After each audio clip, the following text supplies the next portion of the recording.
We are live. Aloha family. Today's episode is brought to you by Archon Mounts. If you go to archon.com, look around. If you need a sturdy tripod for whether you're an Uber driver, truck driver, maybe you're one of those heroes that delivers food for people that can't drive. You're one of those Uber Eats or DoorDash. Go to archon.com, get yourself a sturdy, robust, legit tripod. They're one of my sponsors. They've been with me since 2015. So I'm very grateful to have them. At checkout, be sure to put in Hawaii for your promo code, and you will get 20% off your entire order. I also want to announce a very cool promotion that's happening in the next couple of days and maybe a couple of weeks. I don't know the exact date, but one of my partners is Kava Roots. So if you go to Instagram.com/Kava_Roots, everything is in my profile description. Go to Kava Roots on Instagram. He's got a really cool product launch. And if you don't know who he is, Brother Stephen Kakayo is the founder of Kava Roots. And he's got a really cool launch happening. I seen, so you see this hat. This is from Kava Roots. He is an artist. Obviously, he's from Hawaii. And he's got some really cool artwork. He's an amazing artist. He's got some hats, shirts, stickers, limited edition runs. The last time he did a product launch, I think it was like 3 hours. Everything was gone. So I'm excited to announce that he's going to have our product launch. So go to Instagram.com/Kava, KAVA_Roots, ROOTS, and you'll be able to connect with Brother Stephen Kakayo from Kava Roots. So I think that's it. From a live stream audience, thank you for jumping in. We are live on, what are we live on? We're live on everything. Let me look it up. Oops. We're live on Instagram. Yes. We're also live on YouTube, Kick, Twitch, of course, X, and Rumble. So for those of you that are joining us, thank you for being here. We're going to be live for the next, I don't know, we don't have a time frame, but I have a very special guest. It's very rare that I get to have a guest that I actually can call a childhood friend. Extremely rare. As a matter of fact, I think he's my first childhood friend. For those of you that know me, I'm obviously born and raised Hawaii, but I didn't really talk a lot about my past in terms of my childhood, high school years. Today, you're going to get a glimpse of that. Today's guest is Chris Cashion. He's a friend of mine from the South. I think he is coming in from, I believe, Anderson or Spartanburg. One of those, we'll talk about it. But one of the memories I have of him was his Trans Am that he had. And if you know anything about the 80s, right, if you had a Trans Am or Camaro, you were cool. But we're going to talk a little bit about diabetes, talk about Jesus. We're going to talk about rock and roll guitars, Van Halen. We may talk about atheism. I don't know. We'll see where it goes. And I'm just glad to have him. He's a very good friend of mine. And we're going to talk about a lot of stuff that are important, that are real and relevant, and just have a conversation. And we hope that the next hour, 2 hours or so are worth your time. In the next 42 seconds, you'll get a chance to meet my very dear friend, Chris Cashion.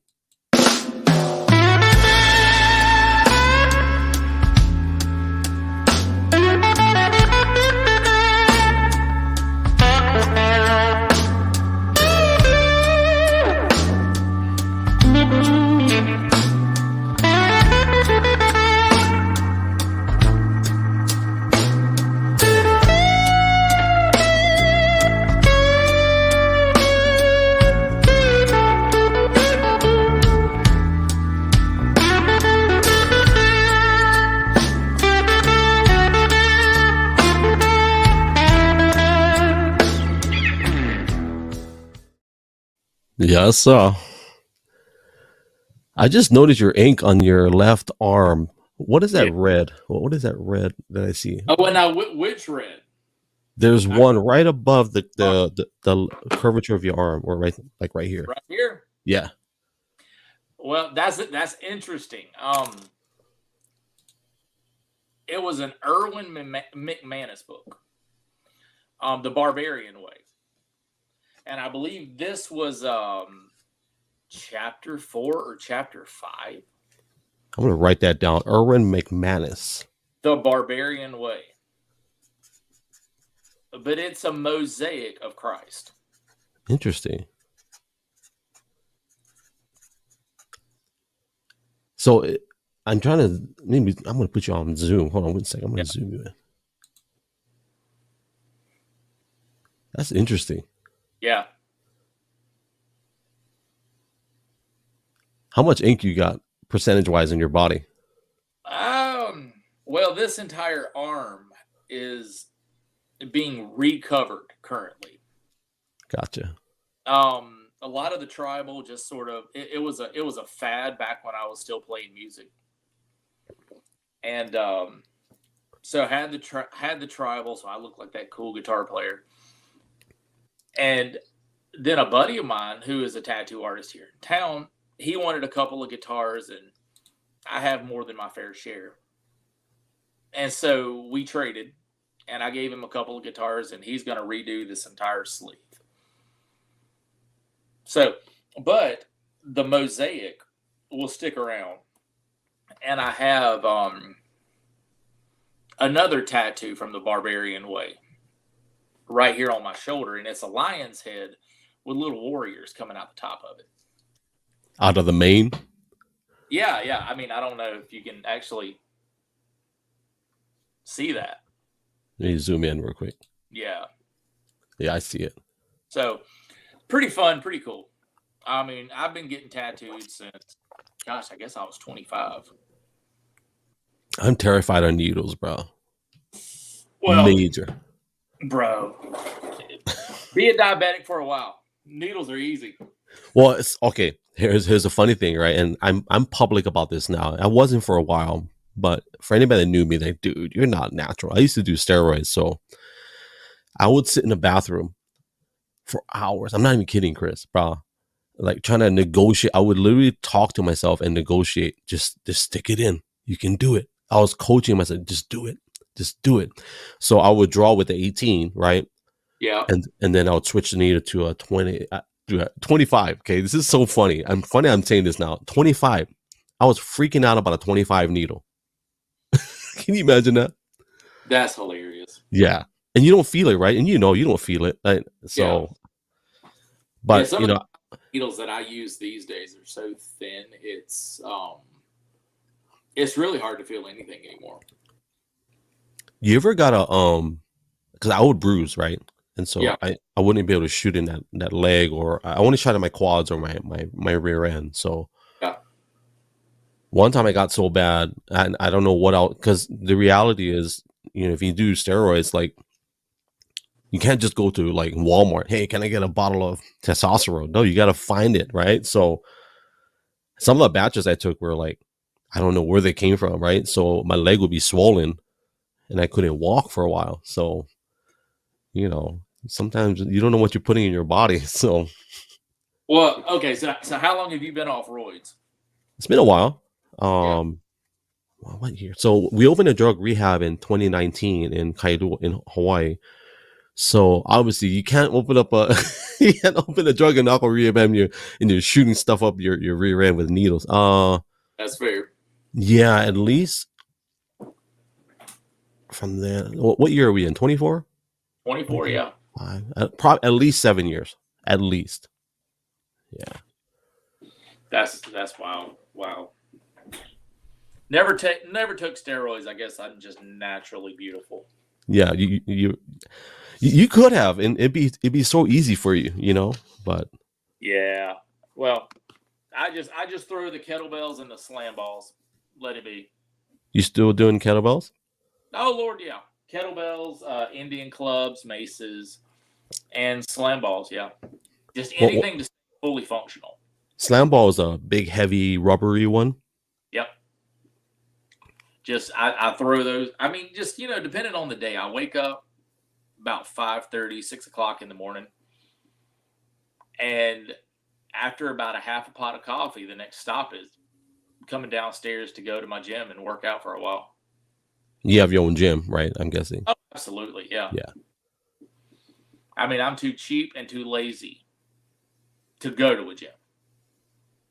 We have a barn, which is I told my boys we're gonna get some stuff, and because I'm not traveling like how I used to, so my dad actually got me a membership because I travel a lot, so he got me a membership so I can take a shower and work out, but I'm slowing down a lot, so definitely in our barn we're gonna have a little. I don't know what we're gonna get, honestly, because everything I've trained for growing up, and I say growing up, but was all about aesthetics. It was never really about, endurance and strength. It was just to look good, right? So Absolutely. I mean, I'm not gonna lie. Being 50 and being fit, and most of the guys in my shop, well, they're in shape, but it's pear, circle, nothing appealing. yeah. And I'm older than all of them, and I'm in the best shape of everybody. And I'm just like, kettlebells, got that. Well, a lot of people don't even think about nutrition. Is actually, if you eat crap, you're gonna look like, you know what I mean. You're not gonna look good, or you're not gonna feel good if you're eating terrible. Exactly. Yeah. Yeah. I mean, and that's the good thing. Like with the whole diabetes thing, I hate to say that there's something good about diabetes, but it's kept me on a eating schedule, eating plan. So I don't deviate. It's never about all the different diets and all of the fads and whatever. It's just do what you got to do. So I think the diabetes brought together with all of my exercise, I think it's just natural. That I've figured out how to be healthy and stay healthy. Do you do cold plunge? Do I do what? The cold plunge or ice baths? Nope. No. Nope. I mean, no. I don't know. I hate the cold. I met this guy last year, and he has this warehouse in this place called Redmond, Oregon. And so he showed me his warehouse, his shop, and we're just walking around. And I'm like, he was telling me, you got to check this out. So he had these, I guess they're like a hot tub. It looks like a hot tub, but it's not a hot tub. It's an ice tub. And so he was telling me he's got these pumps, and they push water at whatever speed you want it and whatever temperature you want it. And so he was telling me that people that do the ice plunge, it's good, I guess, because it gets your blood pumping to your heart, right? Your body naturally wants to protect itself. So I asked him, what's the difference with what you've got? Because it's got jets. It's like a jet of cold water. And he said, ice plungers are great, but our temperature never changes because it's constantly flowing. Right. So it mimics the river. So the rivers here and where we live, they're ice melt. Yeah. So at that time, I couldn't remember the name of the company. He just told me, he threw out some celebrities out there that were buying his pools. I thought, oh, that's cool. I'm listening to Joe Rogan one night, and Joe Rogan's like, yeah, I got this blue cube. They're from my friends out there in Redmond, Oregon. I'm like, oh, that's what he was telling me.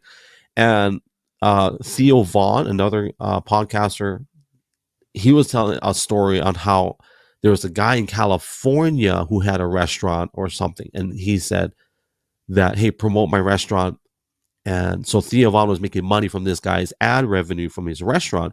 Well, long story short, connecting the dots, the guy that helped Theo Vaughn in the very beginning, who had a restaurant, that's the guy that I met in Redmond. Yeah, so what a weird story. I'm talking about the ice plunge and such an interesting story. I'm like, it's crazy people you meet. You don't even know. I didn't care, honestly, but I was just like, oh, wow, okay, that's cool. Like, yeah.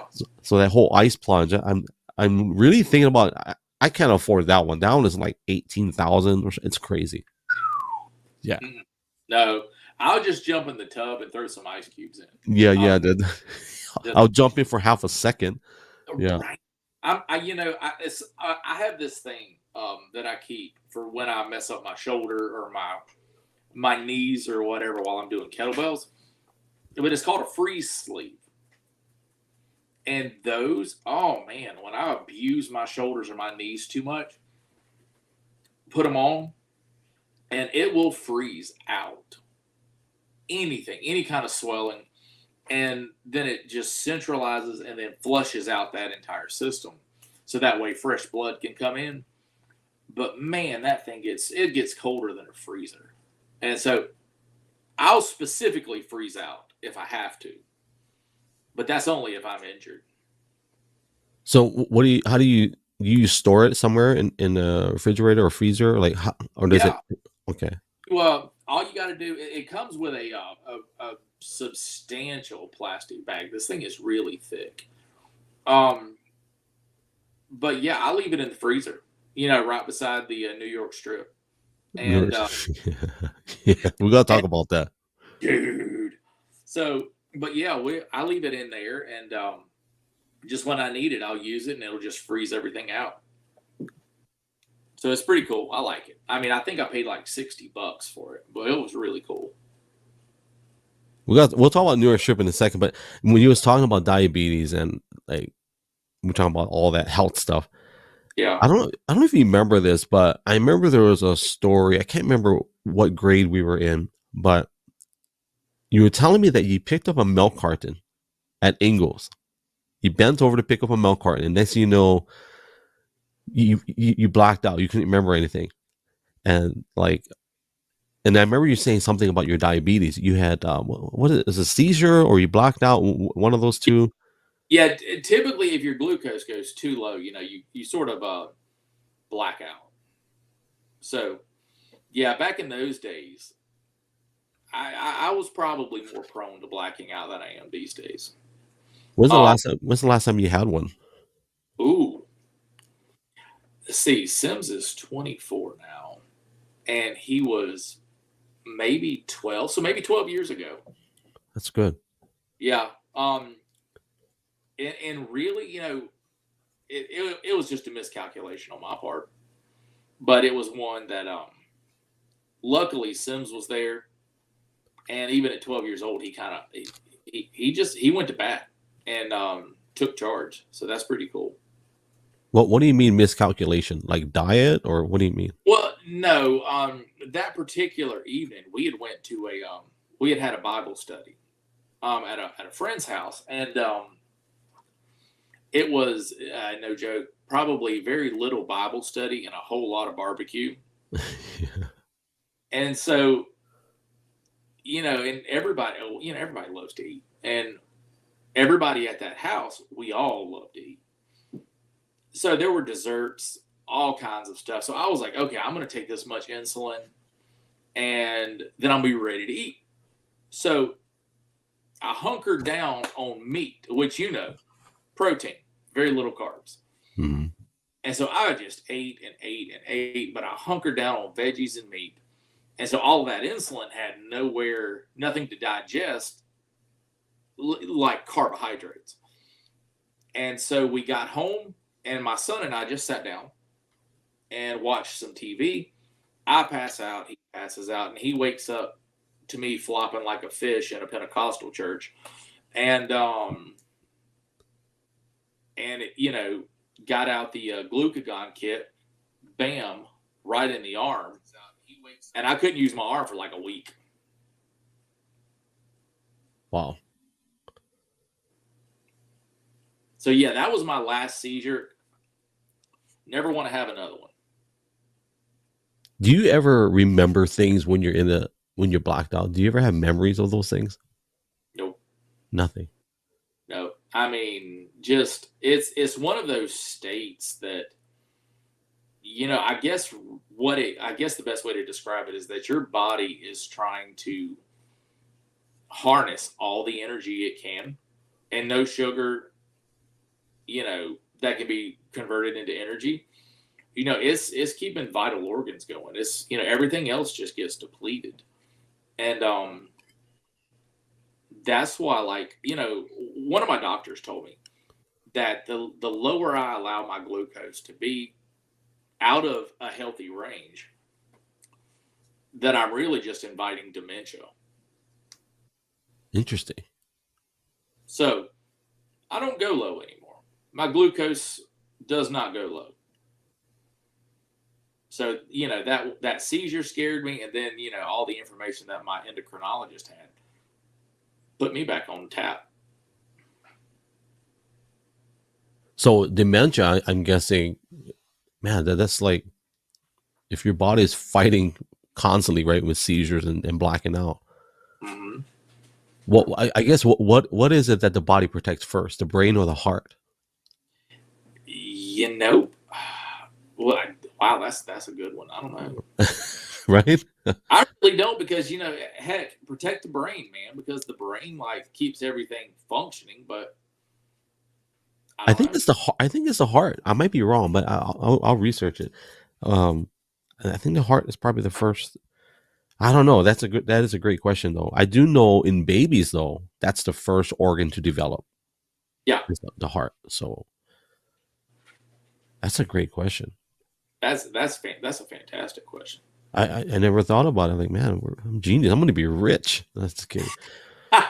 Hey, speaking of rich family, for those that don't know, I am a proud Android user, and so Chris was sending me a text earlier, and I sent him one back, and he brought up this terminology called poverty green. What is it? Poverty green bubbles? Poverty green bubbles. Yeah, yeah.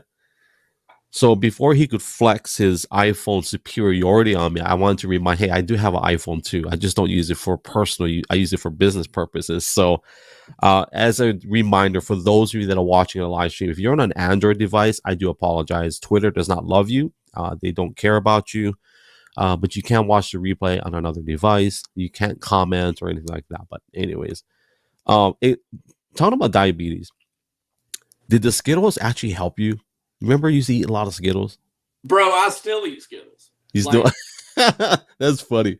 Just the other day, man, I was at the store and I keep a pack or two in my car, and Steph will keep some with her. And and it's just one of those things. It's like that.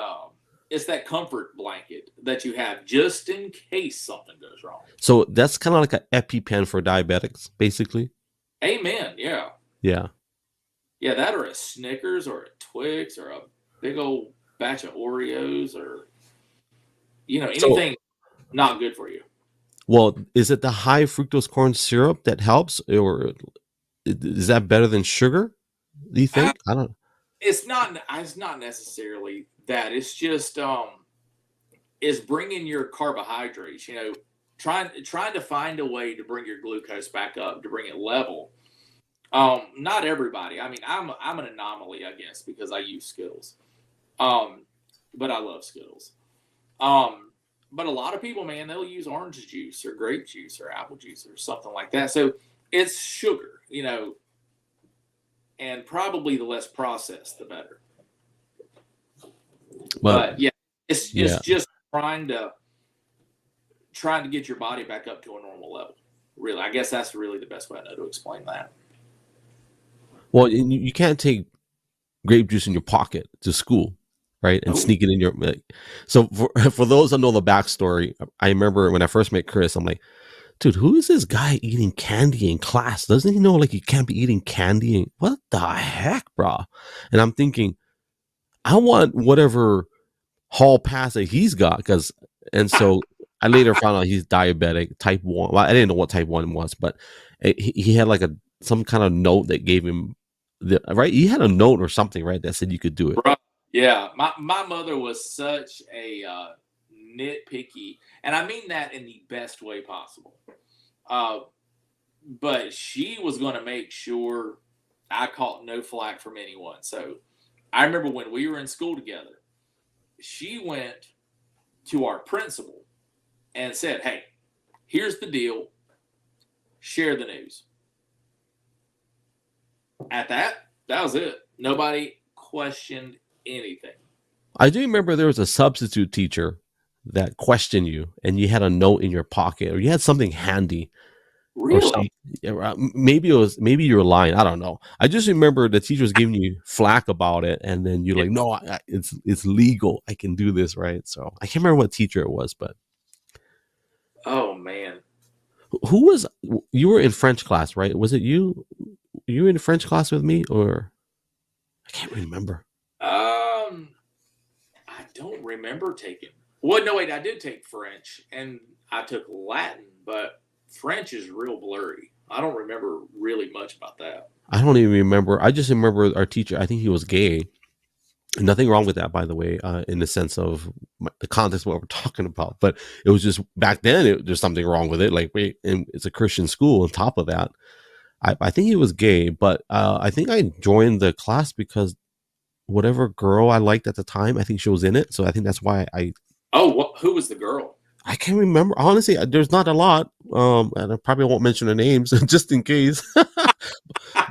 But and then I knew. So for anybody that remembers school back in the 80s and 90s, like if you took a certain class, it was guaranteed that you would take some kind of field trip, or you, at least that's what I thought. So, and then you would have food because I, in that class we did have some food. So, Wow. but yeah, your Skittles, bro. I remember your Skittles was definitely, that was a unique trademark of Chris Cashion. And then our pants. Do you remember our pants? I used to wear these baggy pants. It's like those MC Hammer pants. Or Exactly. Yeah, yeah, yeah. And then your cousin, I became really attached to your cousin. Missy. Yeah. Yeah. Not in an inappropriate way. It's just kind of because I've never had a sister, right? And I think you're a single child, right? Yeah.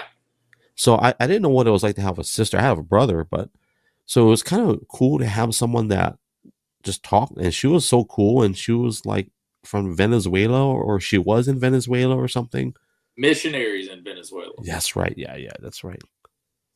Yeah. So yeah, they were a lot of fun when they came to the same school we were at. That was a lot of fun because I think it was Missy who was the one who just hunkered down or just really dug in on me about a relationship with Christ. And I was like, whatever, and then, so the road. You know what? She was a kind of a good Christian, yeah, if that's even a term. She was yeah. She's a good person. Good person, yeah, good person. Yeah. Yeah. Her and me both are just super good people. I really dig them too. I don't get to talk to them hardly at all. I mean, maybe a Facebook message every 5 years, but still, they're pretty great people. But I brought her up because I have a picture of me wearing my MC Hammer pants. And for some reason, it was her and this other girl named Kelly. I can't remember her last name, but... Oh, I know who you're talking about, yeah. Yeah. But, there's not a lot of people that... Because, let me ask you this. When you first saw me, or your impression of me, we're, 30-something years now in the future, but... What was I to you? Just, I'm curious. What was I to you? Like, was I like that weird looking guy, or what? I'm just curious. The word that sticks with me is doofus. I love it. Yeah. Because we're both very personable. We have, strong personalities. We're very determined, very focused people, but we're also just spastic. Yeah. And so it was like one and the same was meeting each other. And I was going, I run this town. And you ran the town. And I was like, oh, no. Now I got to fight somebody crazy. Not fight, but I have to emotionally tie in with you somehow. And then we wind up being homies, and I'm just like, okay, I like that better. It was awkward for me, right? Because I'm somebody that's in a... So where we lived, I can't remember where we lived at the time when I met you, but I just know that we lived... So my parents, I always joke about it, but we weren't poor, we weren't broke, but, my parents left the corporate world to become pastors, right? So we're in the South, they're going to Bible college. And I'm like, I live in a white neighborhood that was poor. Yeah. But right across the street was a black neighborhood, and nobody crossed that line. It was so strange. Nobody crossed the line, either or. And me, I'm like, I don't know. I don't care. I ride my bicycle to the black neighborhood, come back. And now that I'm older, I'm like, okay, that was probably pretty risky because there was some pretty sketchy stuff. And so the awkwardness was when I was in a private school. My parents sacrificed a lot to put us in private school. Mm-hmm. And so I didn't have a lot of friends that I really could trust, I guess, if that's the word, right? Right. So I don't know if I would have doofus for you, but I would say this dude thinks he's something special. I was like, this guy thinks he's something special. And I will say, I'm so glad, man, I met you all those years ago because I can't say a lot. I had a lot of people that would, my cheat code back then was, oh, I'm that dude from Hawaii, right? But Yeah, right. that Exactly. doesn't mean nothing now. People are like, there's so much diversity now compared to when we were growing up. So Yeah, and I was trying to figure out initially which continent you came from. which continent? And I didn't even come from a continent, right? Which is Yeah, yeah. exactly. And that's what was funny. But yeah, I think we had some fun. We definitely had some fun at school. Probably too much. Hey, let's talk about Jesus first, since you brought it up, or Christianity. So when we met, I know I was a Christian, quote unquote Christian, because I actually made like, although my parents they kind of laid everything out for us, right? Because I'm a kid, but I did make a conscious decision, and actually Missy was actually very. I agree with you. She was kind of beneficial in me, like kind of self convicting myself, right? Right. Um, what about you? Like, what was that like for you back then? I think Washington Avenue was our school we went to. Yeah, Yeah. yeah. Dude, I was raised in religion. Yeah. And my mom was terrified of what public school would do to me. Hence why I was really stuck into religious schools. And so, before Washington Avenue, I went in to Southside Christian and got in with some of the rowdy guys. Got kicked out of there because I wrote "Raise Hell" this summer in a. Wait, you got kicked out of Southside? I did, yeah, What? yeah, for "Raise Hell" this summer. Of all the things I did at that school, and they got me for that. I was like, that's candy, man. But then I came to Washington Avenue, and still very anti-religion. Not necessarily, oh, hate God, hate everything. It was just, no, I've been raised in it. I'm done. I don't want anything to do with it. I'm 15. Let me go live my life. And yeah, I had no interest. Like putting me in Christian schools it was an aggravation. But I think my parents just wanted me to be good or better than what I was. I tell you this much, like I think in that area in the South, I remember when we moved there, we were like, I remember we wanted to go eat or go shopping, and we were like, why is everybody closed? It's like it's a weekend, and Yeah. I never forget that they on Sundays they don't open till like after church. It was such a weird thing. Yeah, exactly. I mean, and that's why I'm grateful now, man. Like everything opens at normal time on Sunday. Yeah. Well, technically, Sunday's not even the seventh day of the week. It's actually the first. So Exactly. So Saturday we should be doing, but instead we do it on Sunday. It's habit, the power of habit. yeah. Doesn't make it right, just makes it habit. Did you ever? So I think I slept over at your house at least once, right? Mm-hmm. Yeah. Yeah. And I You know, a handful of times too. say that again. I said I slept over at your house a handful of times. I don't remember that. Are you really? Yeah, dude. I don't remember that. What the heck? I don't know what we were doing, but somehow I wound up at your house, and it was a couple times, and we hung out, camped out, did our thing, and went on. That's why I don't even remember. How come I don't remember that? What town? What town did I live in at the time? I don't remember where because we lived in quite a few places. Yeah. I don't remember. I mean, I don't. Probably, I would say it would have to be, in the Greenville area. We had a house, dude. Even to this day, it's still crazy. So I don't know how we got the house, but it was like a 5-acre property, right? And so the deal was like I would have to like cut grass or something and just take care of the property. And Right. but every week or so, I would see somebody like in the fields, like cutting grass or they're planting something. I was like, wow. I was thinking, and I didn't know. I'm so naive. I'm thinking, wow, Dad, we have our own farm. We have our own vegetables. I'm thinking, and my dad said, no, it's not ours. But when somebody comes and they grow vegetables and and that was this place called Jacobs Road. I remember it was Jacobs Road in Greenville. I don't know where about, but that was a long time ago. But dude, I don't remember you sleep. I don't remember none of that. Oh yeah, yeah. Like I said, man, it was just a couple times, but I remember doing that because I would never go spend the night anywhere because my parents were protective. I remember your mom, and I correct me if I'm wrong. So my mom passed away in 2014. Your mom, how many years now? She passed away in 2015. Okay. Oh wow, pretty close. Yeah.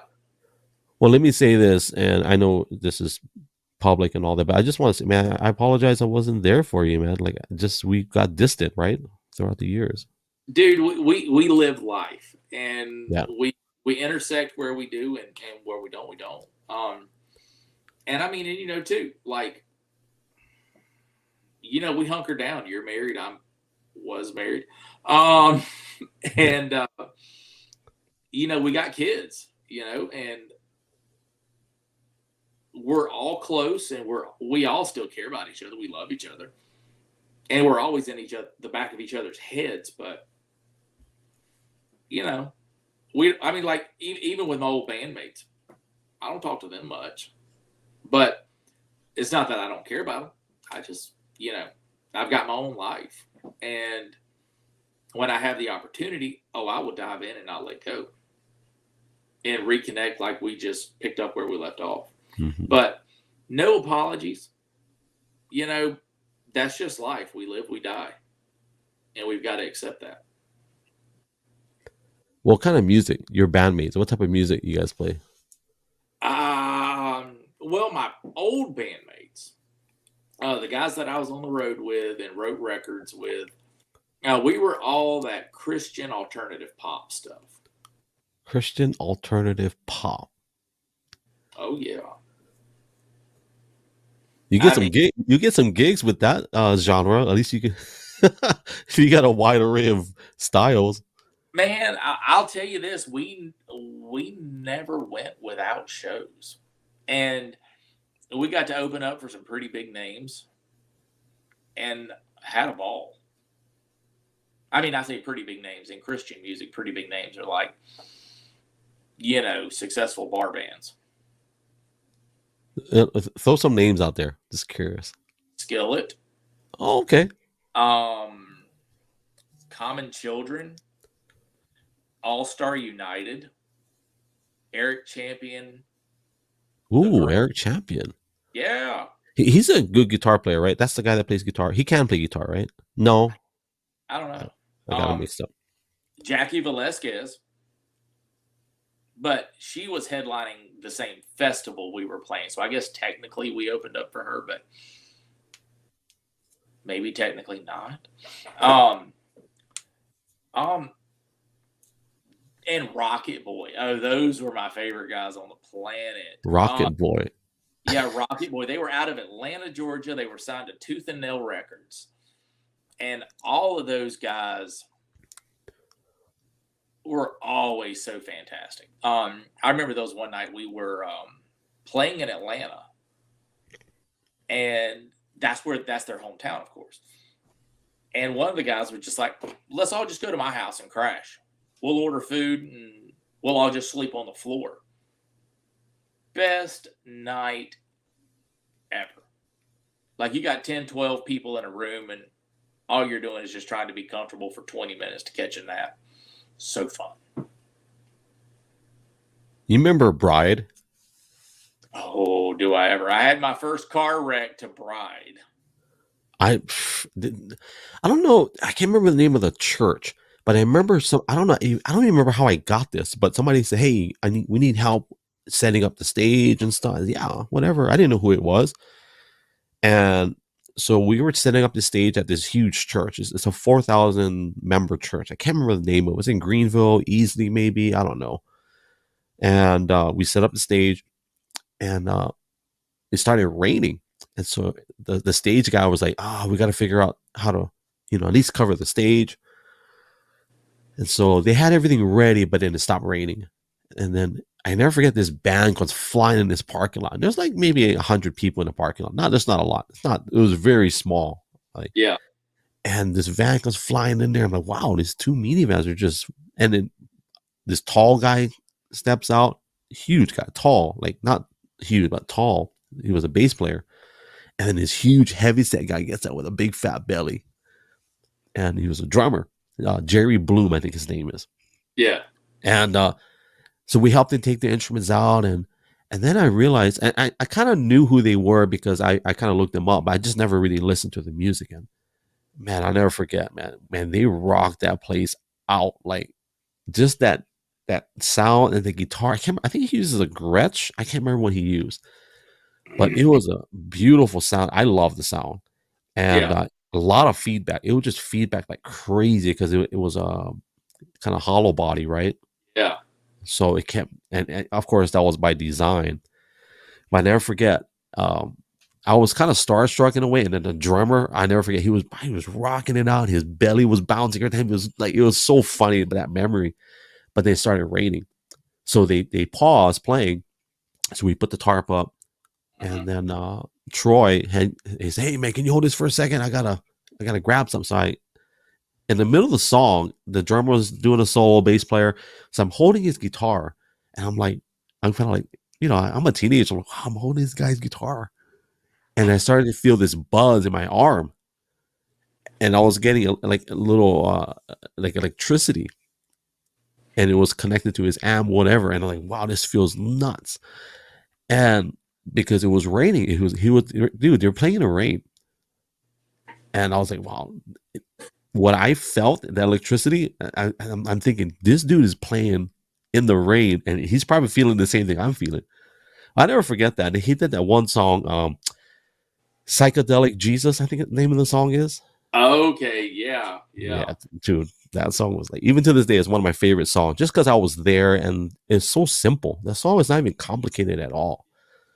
I've still got, I've got to look and see what tape it is, but I've got a Bride tape in my SUV, and just never got rid of it, man. Like, just, pop it in, play it, see what, remind yourself a little bit.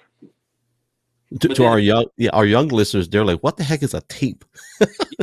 What the heck? Like, reel to reel, man, not even 2-inch, man. This is like a 1/16 of an inch, man. Wow.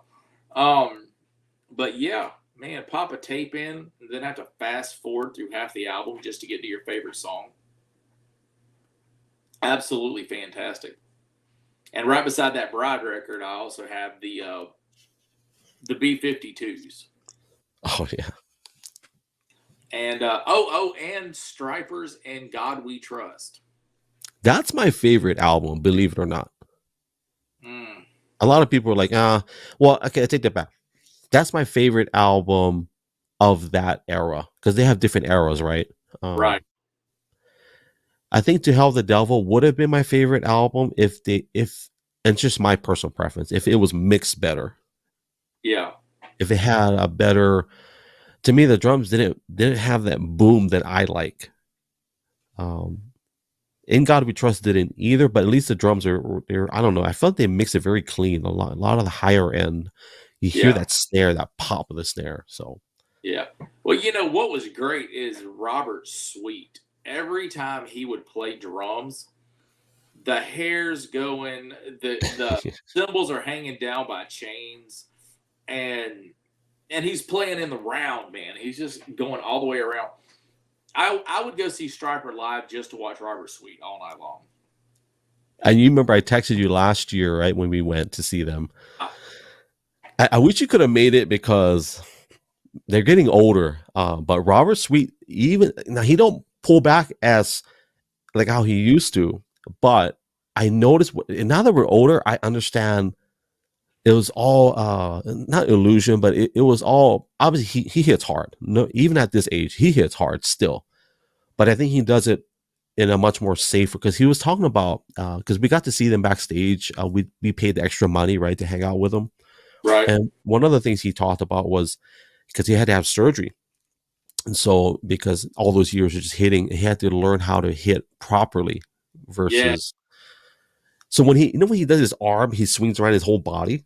Yeah. It's got that illusion that he's like an animal, but really it's kind of like stretching his arm out, and he's such a genius move, and it looks cool on stage, you know.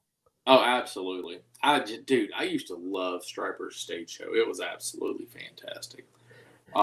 And they're really good. They're actually really good. Like, and I'm not like I play guitar obviously, but I'm not like obviously Sims, your son's level. But to do what they do night in and night out, and remember every solo on every song when you've got 100 songs in your repertoire. Yeah. To me, that's legit. I don't care who you are. That's legit to remember. Because I've heard some solos where guys are just running through the motion and it's not even in the right key. They're just run, you know what I mean? They're just running, you Yeah. know. Think about those guys, man. How long have they been at it? 40 years at least. At least. I bet you money that. Well, one, I would probably think it would be muscle memory, but just from my time playing music, you rehearse a lot, and you know you rehearse so you look polished on stage. So you know, I mean I appreciate it. Don't get me wrong. Every show we go to, I mean I'm grateful. Like I'm grateful for all the prep work that they put into it. Like oh my gosh, a couple weeks ago, have you heard of the band Steel Panther? Is that the photos that was up on your Facebook? Yeah. I never heard of them, but I looked them up. And wow, they're pretty good. Dude, I'm going to tell you what, to be a mock 80s hair band, and wow, I sounded really southern. But to be a mock 80s hair band, and then make money in this age doing the same thing that was done in the 80s, genius. Yeah. And the show is stereotypical 80s, man. Sex, drugs, rock and roll.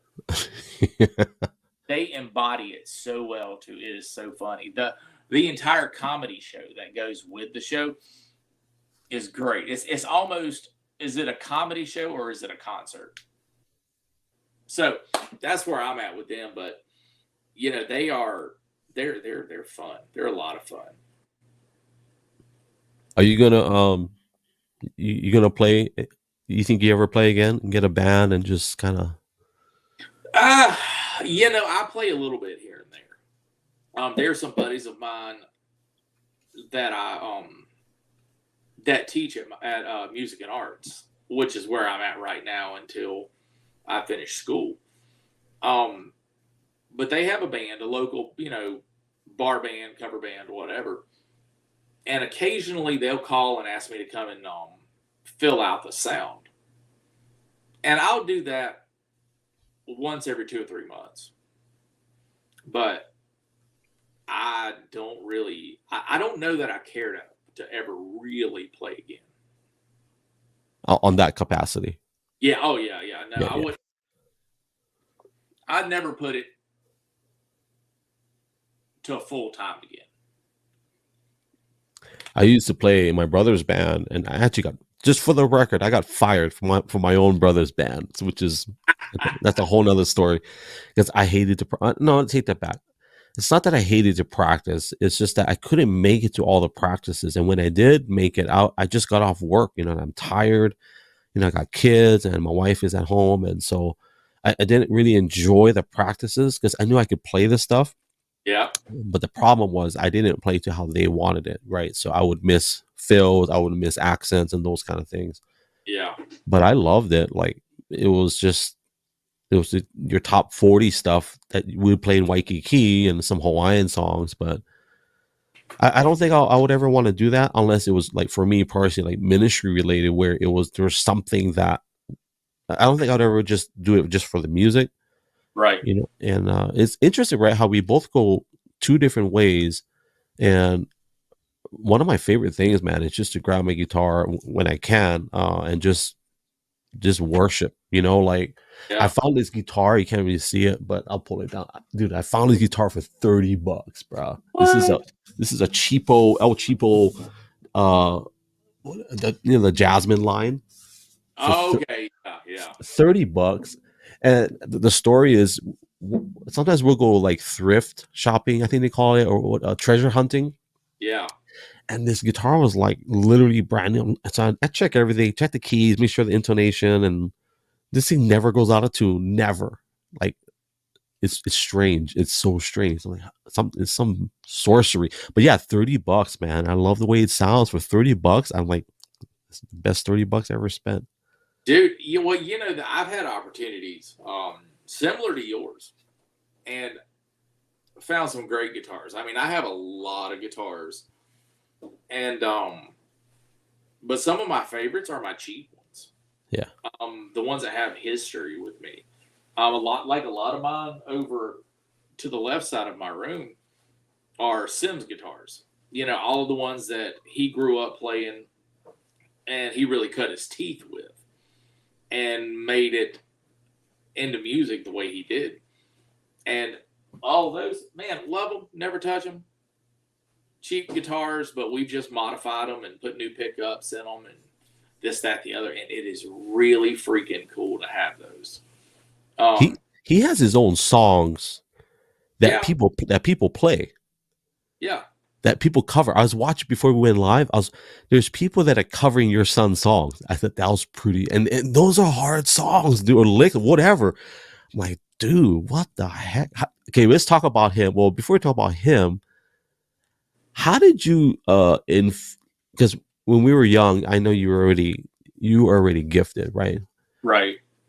Did you stop getting better, or did you just like the passion was never to? Because your son is on a whole nother planet. Like, Oh, he's unique. Yeah.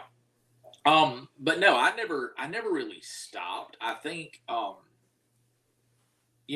in bands and recording and doing stuff like that, you can get stagnant yeah, because you're just playing the same stuff like we were talking about with Striper or any other touring band. You'll get stagnant and you'll just play what you play and then you limit yourself. But after being with my bands and then I was a worship leader and all that, I sort of sat in that cover band mode for about 10 years and I hate to call myself as a worship leader being in a cover band, but we're a Jesus cover band. yeah. But you can get stagnant playing. But when Sims really took off, it encouraged me to figure out what he was doing. And then instead of being able to figure it out, I would have him write tablature out so I could try to play what he played. And these days I still grow. I still got a lot of friends who are still in music and still doing stuff. And so I try to, catch a nugget here, nugget there, everywhere, and just make it my own. But I'm definitely probably playing a little bit more country-ish these days. Well, why is that? Is it the emotional aspect of it? No, there's a guitar player out, and he's been out for years, decades. But his name is Brent Mason, and he's got a flair about the way he plays, and I love the way he plays, and that led me to Andy Wood, Justin Derrico, who is Pink's guitar player. And Justin is very rock and roll and very country, just like Andy Wood is. And Brent Mason stays a little bit more on the countryside, but it's that twang, it's the accents, it's the moodiness of the way you play, the way you solo, do all that kind of stuff.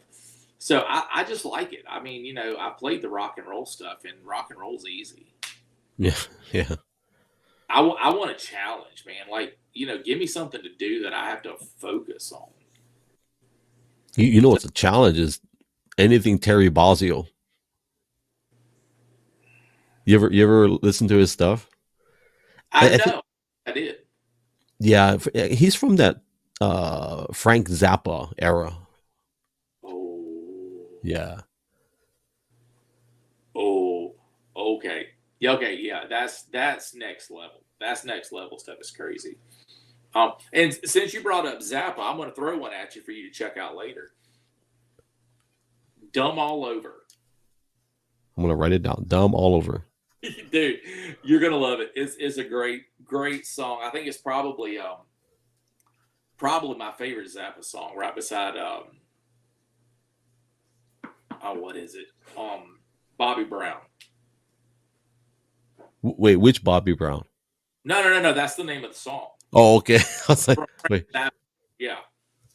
There's more than one Bobby Brown. Well, there was the Bobby Brown of the '80s, and there's another Bobby Brown. Can't remember. But we're talking about Frank Zappa. I never really got into it because I felt like I would need to be high to enjoy it. Like, you know what I mean? That's what I felt like. So, but yeah. Well, yeah. Well, I mean, I guess you could. Yeah. Yeah, it could be, but you really could. I mean, it would. I mean, I guess it might make the experience a little bit more enjoyable. Well, I learned how to play music like in a rock format. So to me, everything was 2 and 4, right? Yeah. So when something challenged that, like I wasn't attracted to that. But now that I'm older, I appreciate it much more, especially Terry Bozzio. Although Terry Bozzio, he's gotten so crazy out there musically. Like I don't think he even has a snare drum anymore. Like he's got like I want to say 400 drums all in a circle, just surrounds him. Oh wow. Yeah, it's crazy. It's a symphony. He has a symphony of drums and cymbals. I think he's got probably double the cymbals of drums. Yeah, he's a musical genius. I can't listen to him more than like 10 minutes and I'm done because it's a lot. It's a lot to consume. Yeah. Well, that's the same way with Zappa. Give me 2 songs from Zappa, I'm done. Yeah.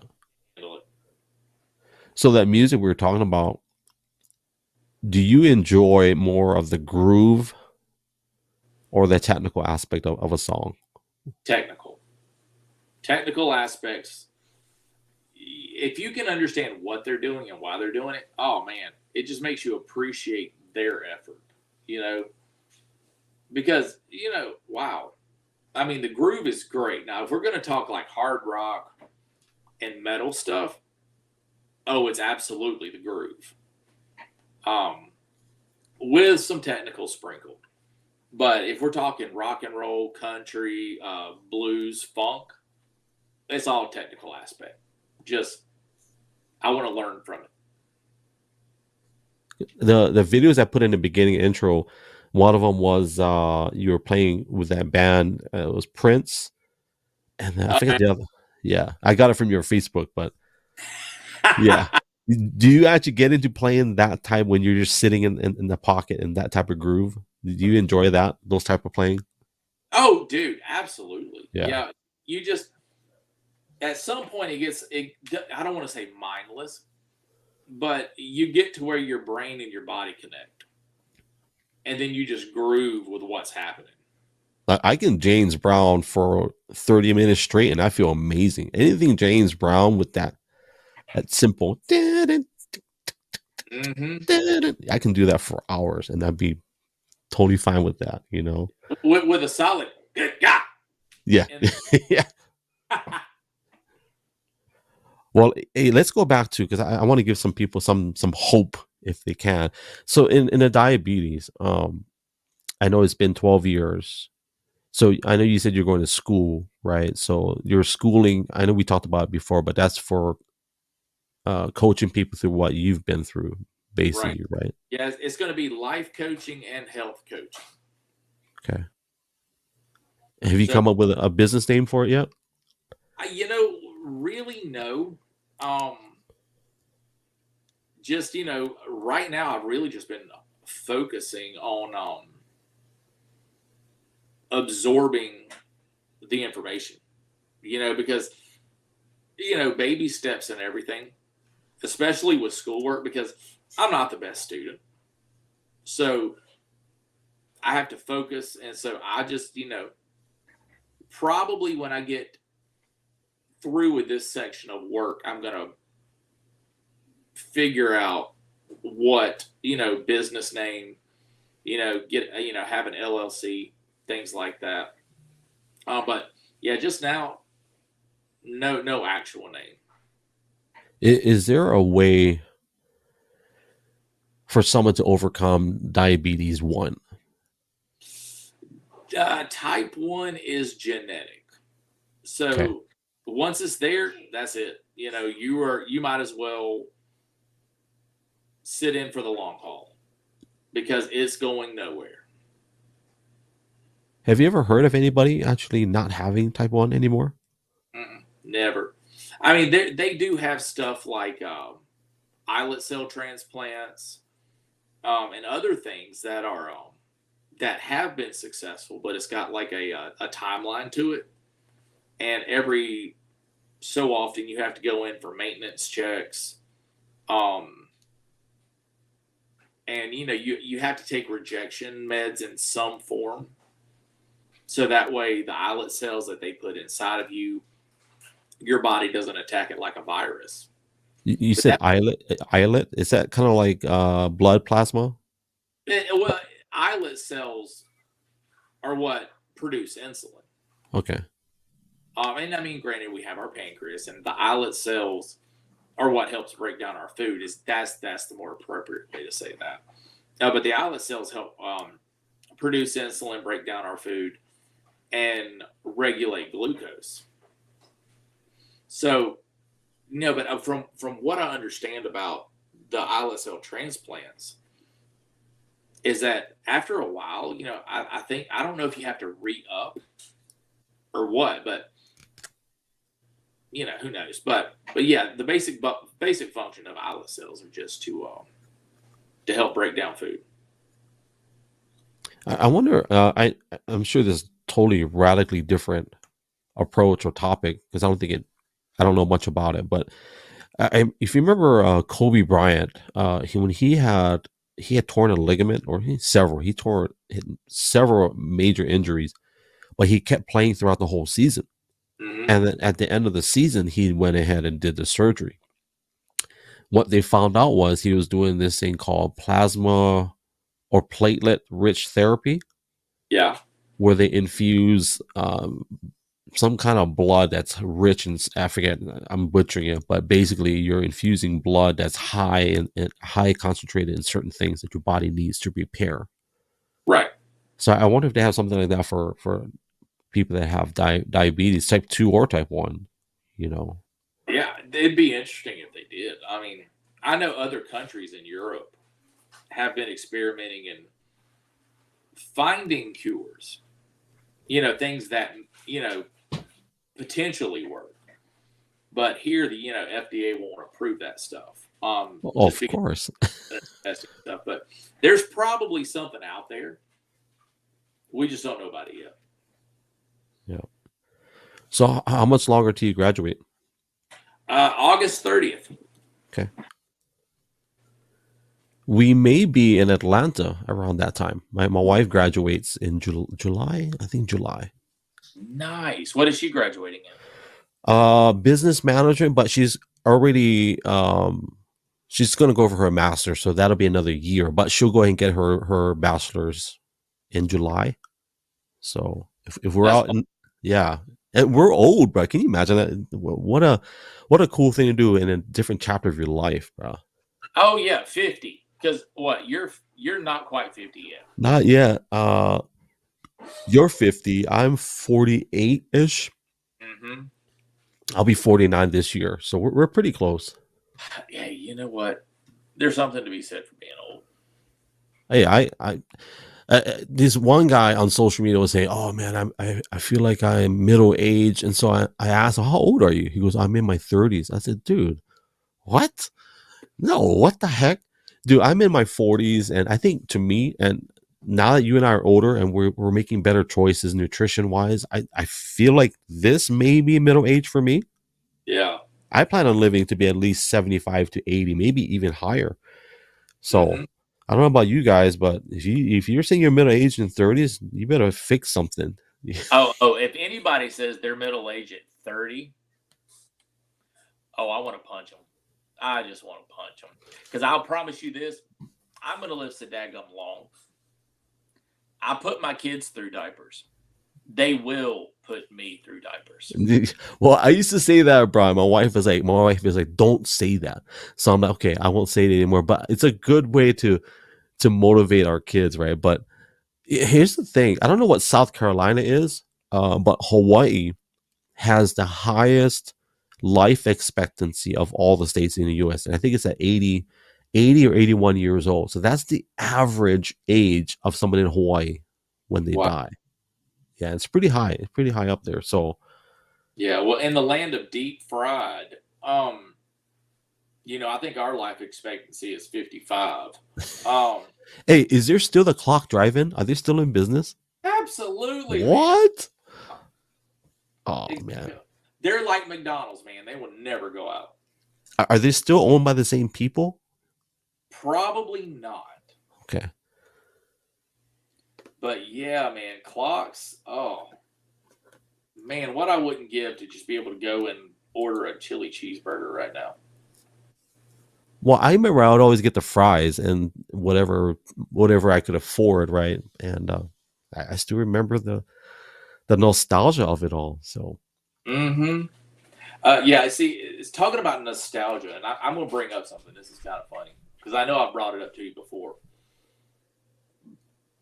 And I don't remember if you said you remembered this or not, but do you remember when you and I went to the beach and we went to McDonald's and you pretended to be another nationality and this was your first time at McDonald's?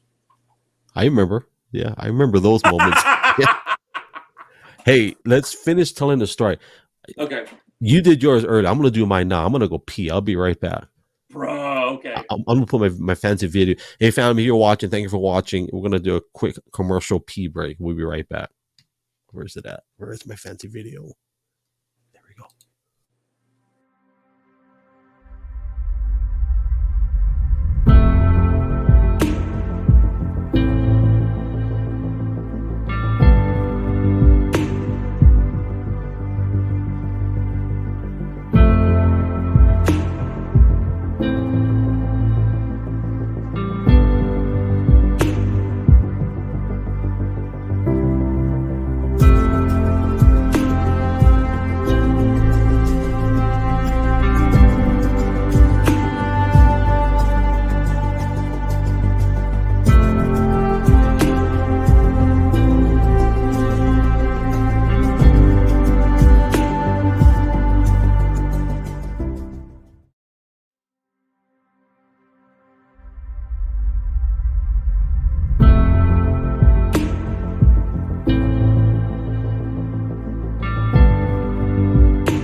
Oh, I feel so much better. Oh my gosh.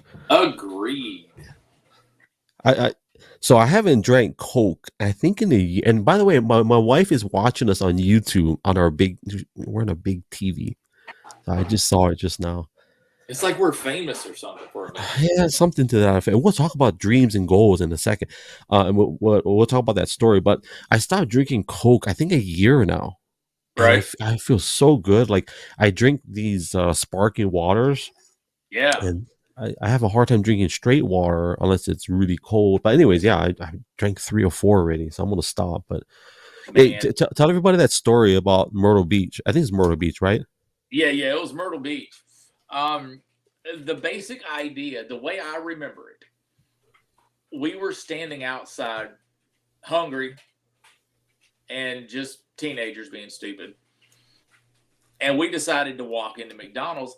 And on the way in, you were like, hey, I'm going to act like I can't speak a word of English. Yeah. And we're going to go up there and we're just going to see what we can do. And I remember us getting up to the register and we bantered back and forth with the the girl taking our order. Well, I think I told you beforehand what I was going to order. Yeah. Right. And then we just kind of played it out that way. I remember now. Yeah. Exactly. And then somewhere along the lines, we left with, I mean, and I guess it was probably 2 or 3, 4 or 5 minutes. And this poor girl honestly believed you were from another country. Yeah. And that I was translating for you. And she gave us a considerable amount of food off of that menu. It's sympathy fries. That's what it was. Sympathy. I remember that. I told that to Steph a couple of days ago. And just woman laughed and shook her head. You know what's crazy about that story is that they actually believe that this white dude could translate whatever funky language they were talking about. Yeah. That's the funny part of the story. It wasn't me. It's like, dude, this white dude actually could, wow, he speaks multiple languages. Right? I'm not just bilingual. I could be trilingual and quadlingual, and if there's such a thing as that. But yeah, that was great. I mean, that was probably one of the funnest memories. Aside from that, I think it was the same trip that we were on, and there was a line, and we actually contemplated having a diabetic seizure in order to get in front of the line. That's right. Well, thank you for bringing up all those memories that are now I know why I'm such a good parent, because we've done it all. Yeah. That's the thing I love, man. Like, there's nothing that my kids can throw at me that I can't go, already done it. I think this is the first time, if my wife is watching right now, I think this is the first time she may have heard that part about debating doing a seizure. Just yeah, it was great because I it had something to do with the whole diabetes thing, and then you were like, dude, we should totally just fake a seizure and just get to the front of the line. And I was just like, wow, okay, that might work. But then we wind up in foreign language land. Would have been jacked up if you had a real one, and I'm sitting there faking it, and I'm like, no, he's fine. Just get us some water, and you actually have one. That would have been really messed up. You got a bag of Skittles? Hey, so let's talk about your coaching. So when you graduate, what are you gonna do? Are you gonna have a place? You're gonna just do it? How are you gonna do your business, your coaching? What's your ideas? Well, the active plan right now is to work virtual as much as possible. Yeah. Keep overhead low. That way, money. Although we do everything for money. Money's not God, but money pays the bills. But I want to do it virtually. If I need to see people in person, I absolutely will. But I want to specialize in diabetes coaching more than anything. Because that way, I don't know, man, I kind of feel like I can get back a little bit. But I don't know at this point if actually, if having a commercial building or small commercial spot, is necessary right now. But ultimately, I would love to be able to stay at home, stay in my office, and help people figure out diabetes, and especially when diabetes gets to your head and you're flustered and you just can't win. I want to be that voice that's like, no, we win, So that's my goal. I've had a lot of endocrinologists, and they taught me really well. And for me to want to go into life coaching and health coaching, and to focus on diabetes, it seems just like the natural move Have overall. you had any doctors that you had to drop because you felt maybe they weren't, the best for you? You ever had any that you had to not get rid of, but change your doctors? A couple of times. Yeah. I had one here in Anderson that would always send me to his dietitian and never to him. And having been a part of a practice to where my endocrinologist was so hands-on, seeing a nutritionist was not what I wanted. I wanted the big guy, and they would never let me see the endocrinologist. And so I finally just said, fine, then this is not the practice for me. And I've been without an endocrinologist now, I would guess 10, 15 years. So what exactly does it end? How do you say it? I can't even say it. Yeah. What exactly? What is their actual expertise? Oh my goodness. Well, I know diabetes is one of them, Right. obviously. But I'm not sure what else they do outside of diabetes. So to me, if you say an endocrinologist, that's diabetes doctor. If you told me that on the street, I'd be like, "What are you, like a skin specialist or something?" I don't know, but Right. I will say, like even today, like people don't know.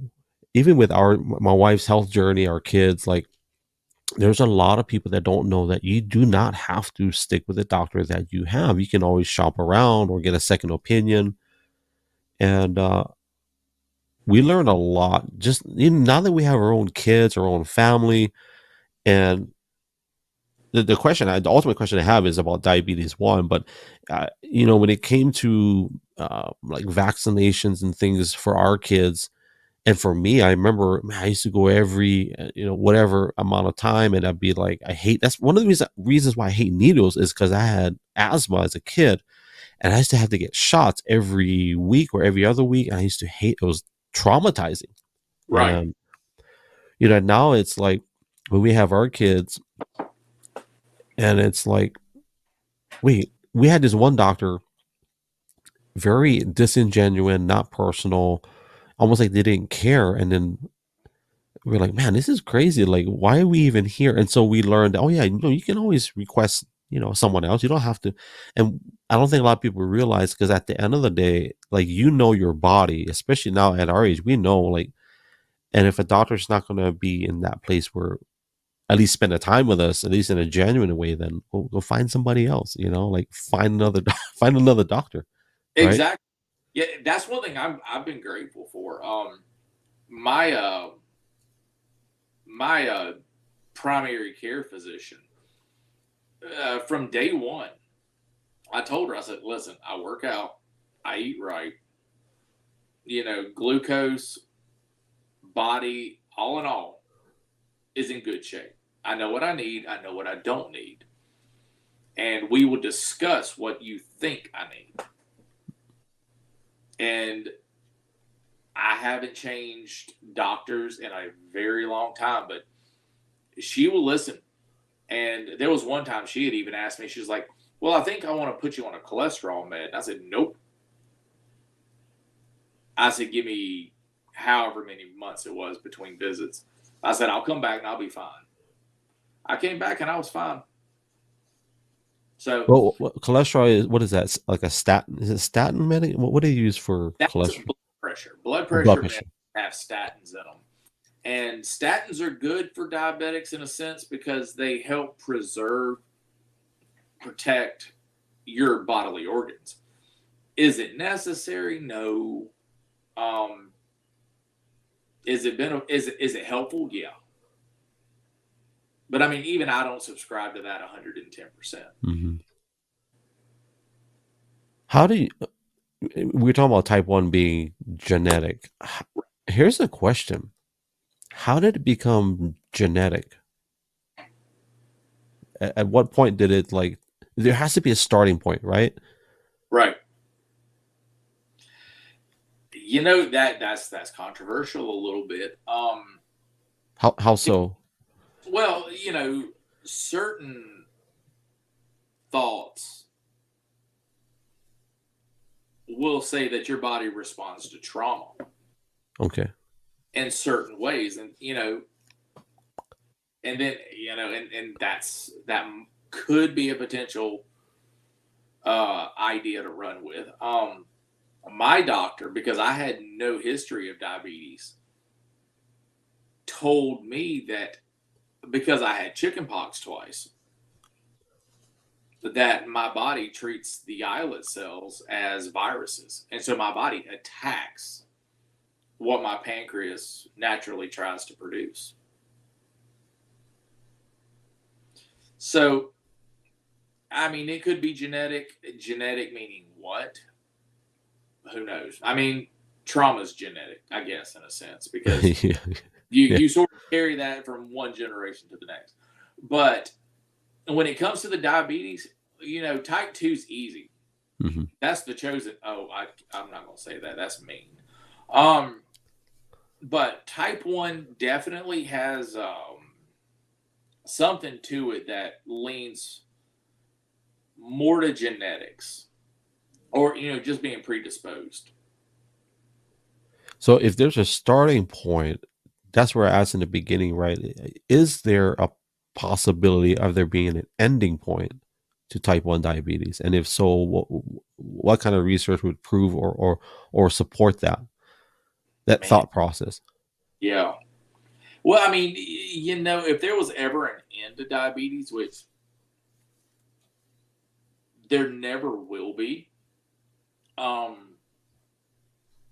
because big pharma makes billions Yeah. on diabetes. So cure me or cure any other type 1 diabetic,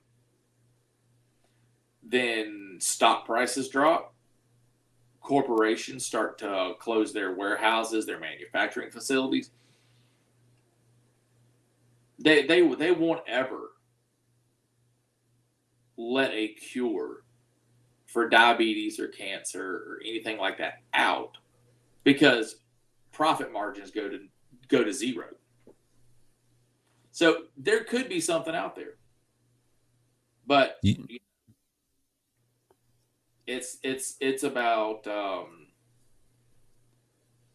sickness for profit.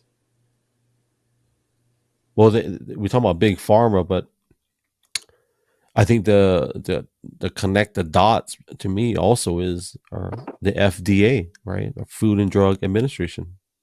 Mm-hmm. So I talked about this on my last podcast with my guest. Was nobody questions, the fact that there are two government agencies bundled as one.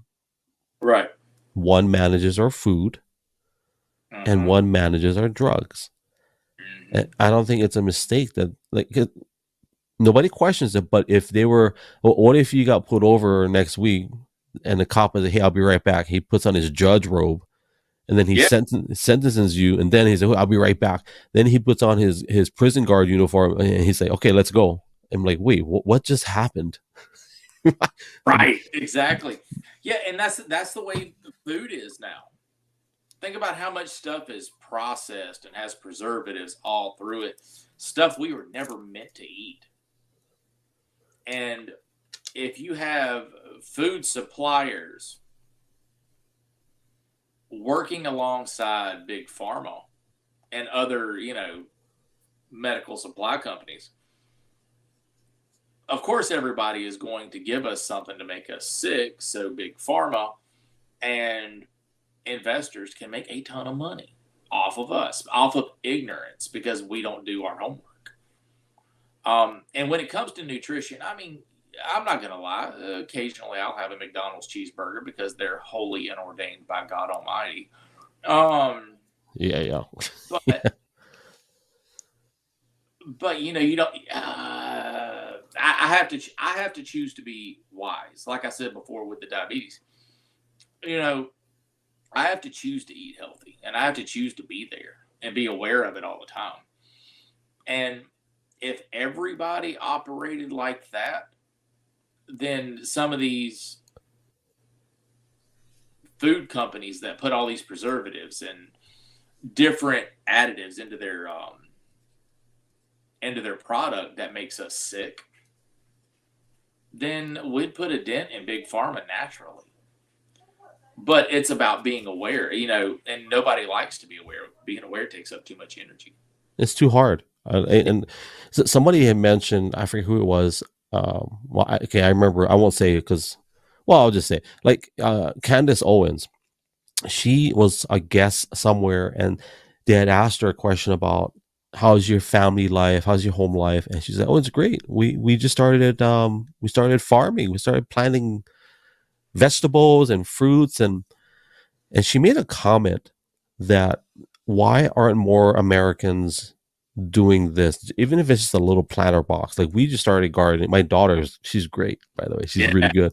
And she said it's not that hard to get a bunch of seeds and just throw them in dirt, put water in it. Yeah. And it's not so much that we're going to be a bunch of farmers. It's just that it's, for us, number one, it's good stewardship. The second thing is our kids are learning how to grow and cultivate things. And the third one is maybe a little bit more far-fetched, but it's always a possibility, is that if something happens, at least you know how to raise and grow your own food. Exactly. And it's good, it's healthy, it's, whatever, non-GMO, whatever, non-GMO, organic, but the point is it's good because we know how. And I think there's a lot of people that don't know how by choice. They like having everything brought to them in a grocery store. Right. And I mean, and that's, I love growing a garden. That's one thing that I've missed the last couple of years, is being able to grow a garden. But this upcoming, not this summer, obviously, but next summer, I'm putting a garden in my backyard. I'm going to grow the hottest peppers I can find, and I'm going to grow vegetables, all kinds of great stuff, man. I miss that eating fresh. You know who's selling Carolina Reapers right now? Is Home Depot.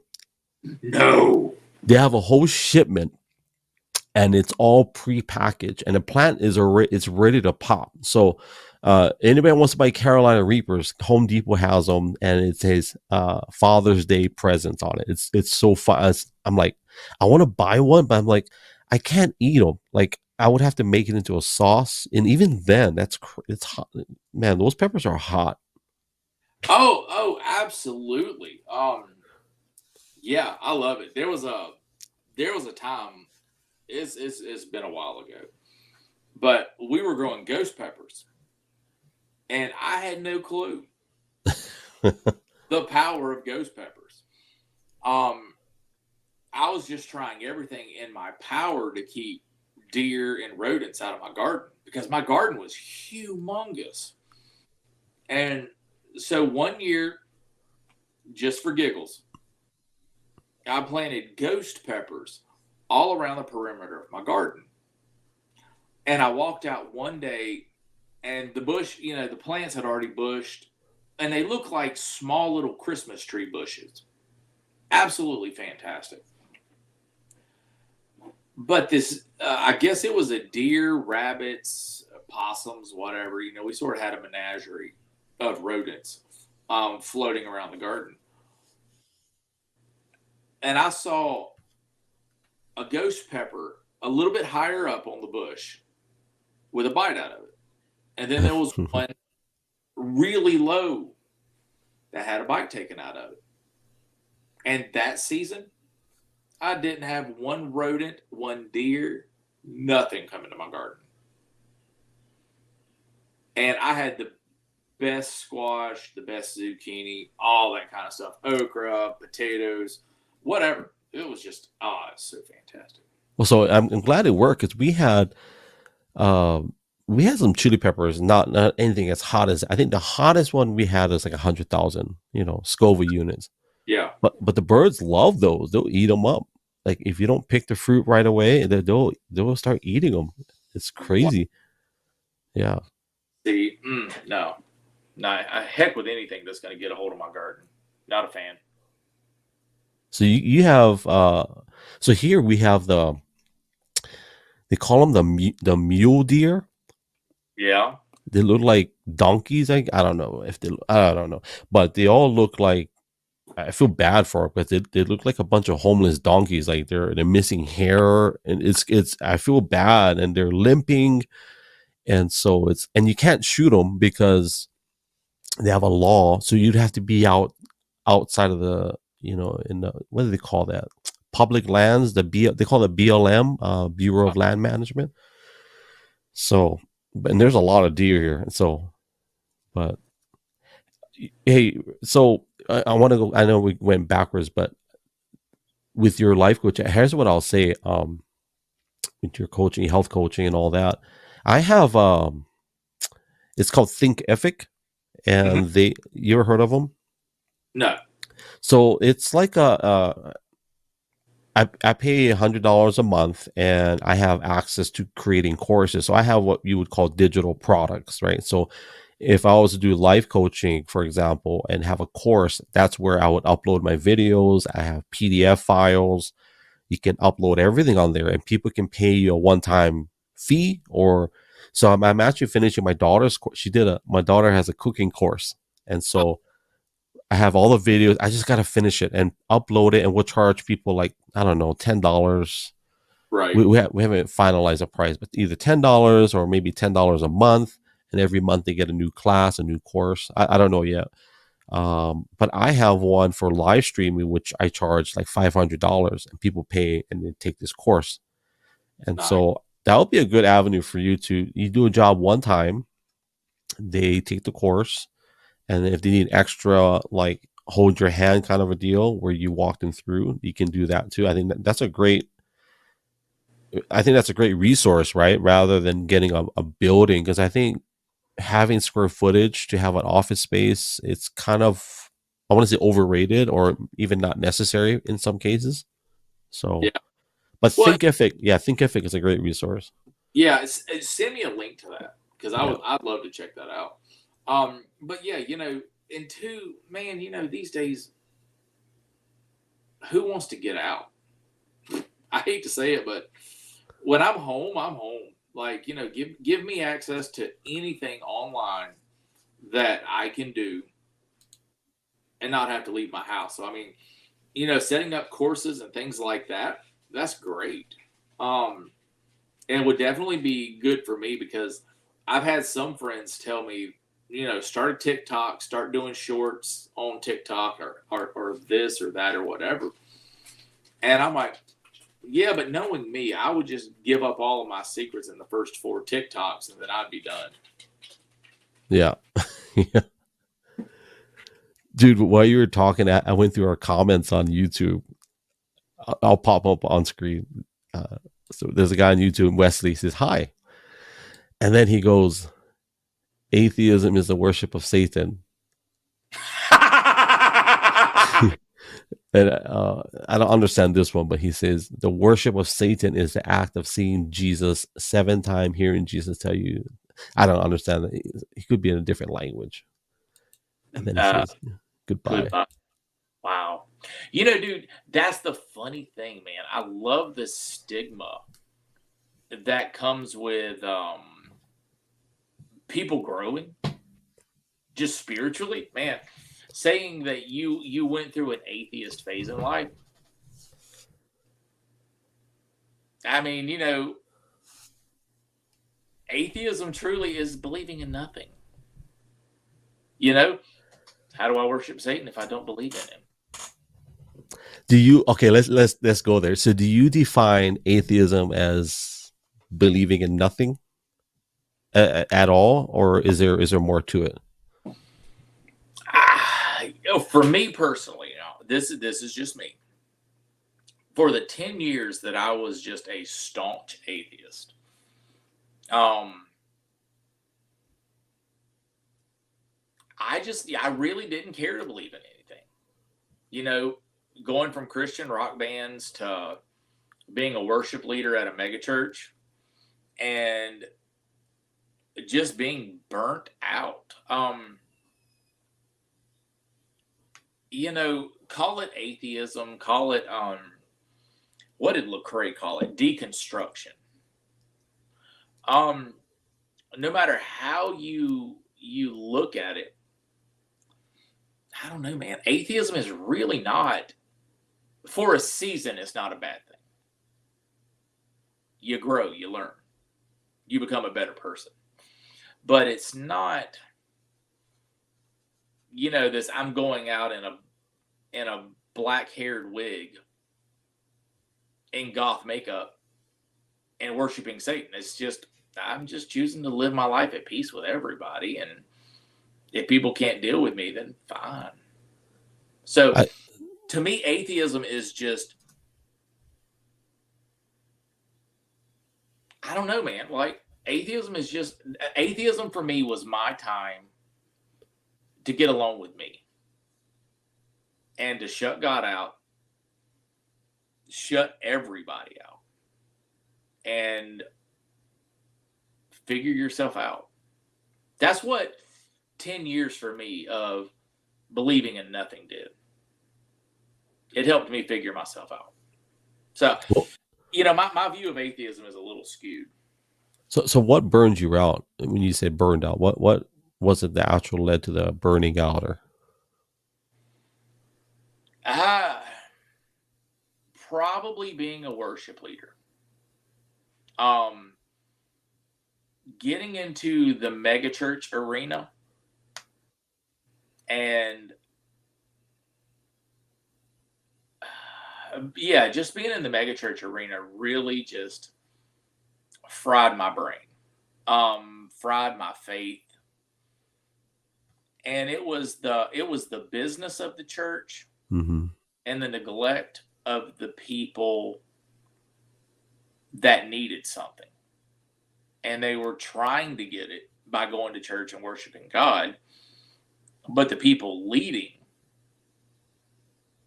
were more interested in performance and timing and money and this, that, the other. And it took the purity of what you were doing out. That's what fried my brain. Because at heart, I'm always just like, I'm a big old teddy bear, and I love everybody. I just can't let everybody know I love everybody.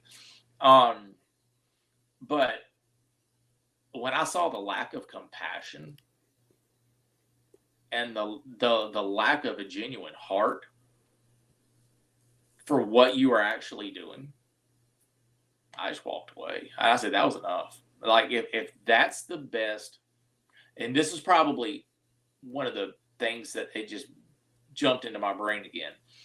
But I told myself, I said, if that's the best God has got, I can do better. So, that's when I left, and I was like, you know what? God, your people suck. What's funny is, so in 2019, we were blessed to, so we were part of a church split. Yeah. And so my wife and I were like, I grew up in the church for the most part. I understood the business side of it, the back end of it. Uh-huh. The church split that we were a part of was not my family. However, because my dad they kind of retired out of that. Right. But so I was a worship leader, or one of the worship leaders at this church. And I always said, God, I am never going to be a pastor. Mm-hmm. I'm not going to babysit people. I'm not going to, and so that's probably the last thing you want to say to God is like, I don't want to be no, actually the worst thing you can say to God is I would never. Yeah.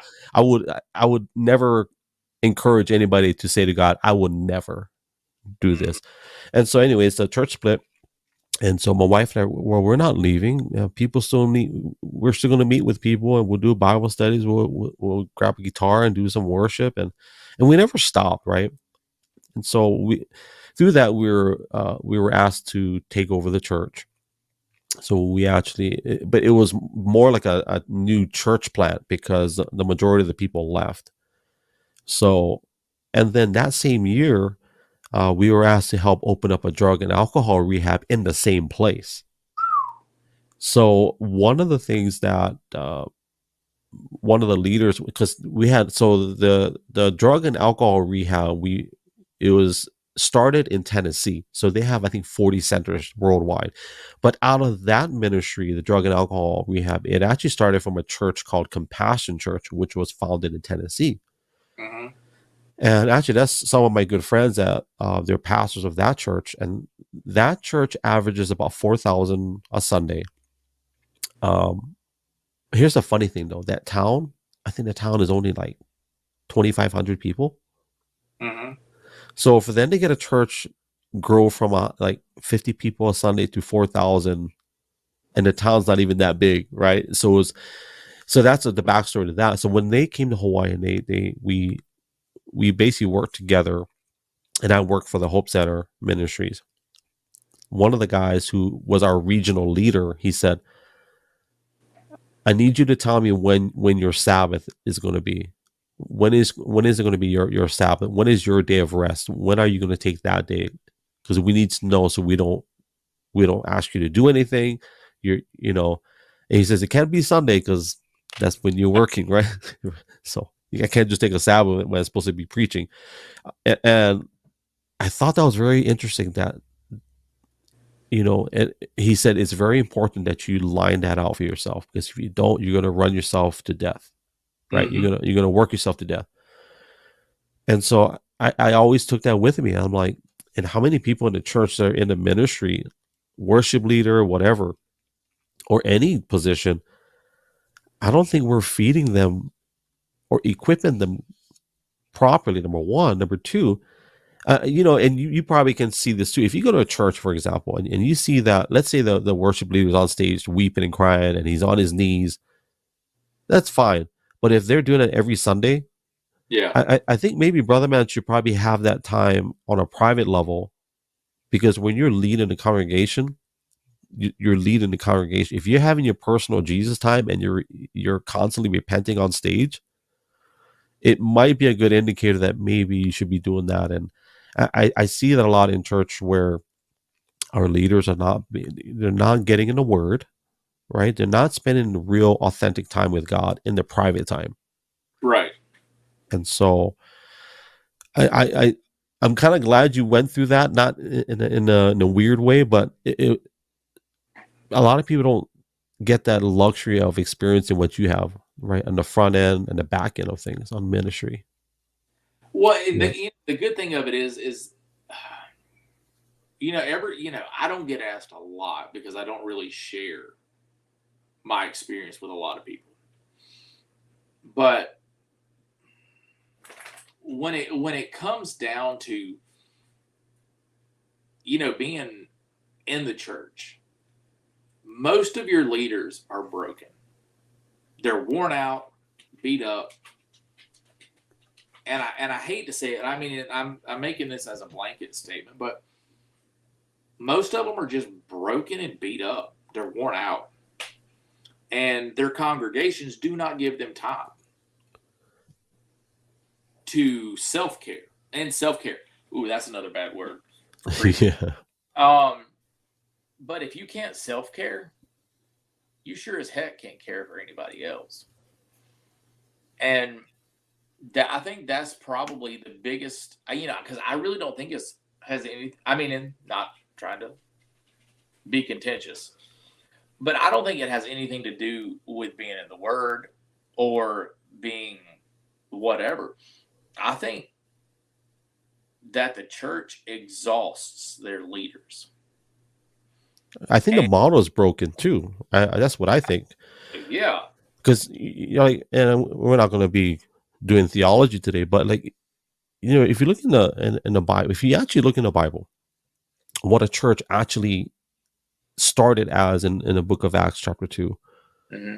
there's a very clear part of the scripture where it says that they brought everything to the apostles' feet, whatever interpretation, and the apostles distributed as they saw fit, as where the needs were in the church. And if someone needed to pay a mortgage, for example, this guy over here would sell his land and help him pay for his. And now that was a church back then. Mm-hmm. Something happened from Acts chapter 2 into the modern church today. like I had a good friend, like they did a whatever it was, a prayer meeting, and somebody came up and said, "Oh, I need help with this and this." And you know what happened, Chris? They're like, "All right, we're just gonna pray for the almighty movement of God to happen, and we're gonna pray for a breakthrough in your home financially." And I'm thinking, well, I've got $20. Right. Maybe they've got 100. Let's just put it all together. And I don't. Now there is a church that I saw where they did that. It was Beth. I think it's Bethel Church, where the guy came up and started weeping, whatever. All of a sudden, people start walking him, just dropping cash right next to the guy, Wow. blessing him. That's the church that I know of. What I read about, right? Not this this model. And the funny thing is, we put all of the weight of what a church should look like on a Sunday. Right. We expect Pastor Chris to take us to the throne room of heaven, and if he can't do it, I'm leaving because I got a game at 1:00. Right. So that part I agree is broken. Like we should be doing it Monday through Saturday, and Sunday we should all be celebrating how good God bless us from Monday through Saturday. Right. Well, the problem with the church today, I mean, in this again, I'm just speaking my mind, speaking my heart. But today, I think the church wallet and the people's wallet in the church hurts more than their heart does.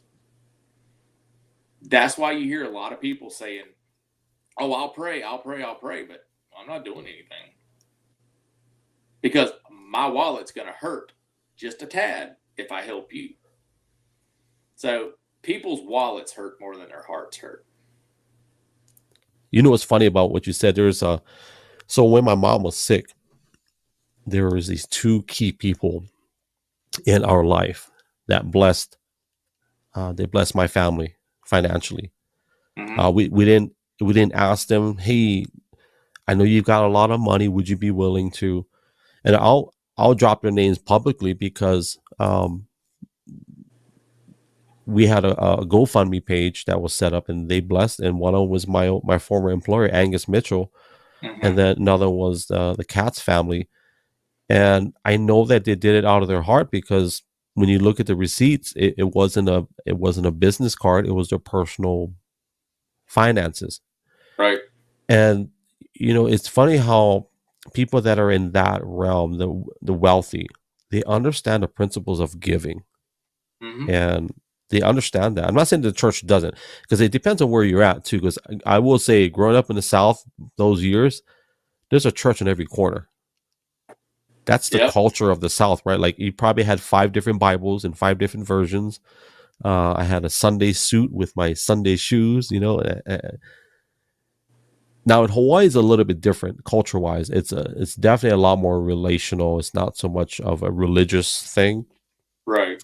Very good example is if I get a text today, for example, "Hey, our friends need food."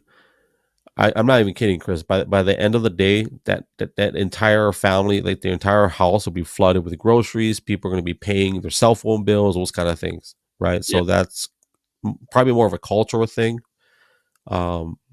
church thing too. I'll put that in there. Yeah. So, from your journey from your atheist chapter, what made you decide, "Hey, I think it's time for another chapter to be written"? What was that for you? Oh wow. Well, I had some major life disruptance, in the last 2 years, and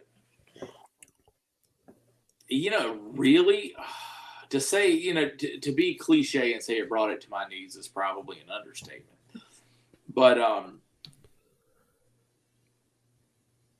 went through some really rough times, came out of it, and you just had to go do some soul searching a little bit. And the path from atheism, still, I don't know if I don't know. I don't know if I feel like I really don't even know if atheism is a proper term. Because I was still searching. I just didn't know what I was searching for.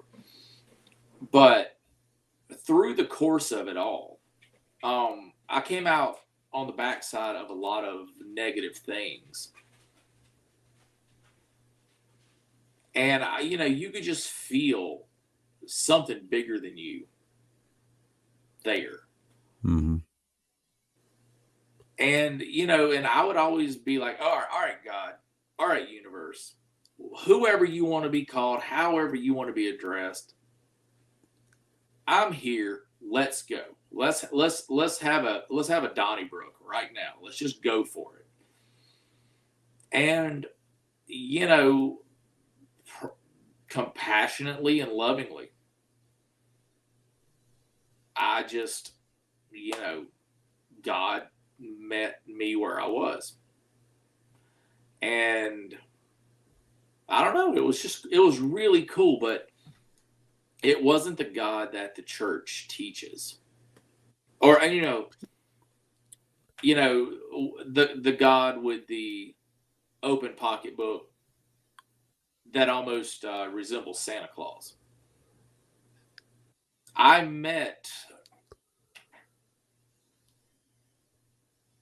met me on my road. And we had long walks and long discussions. And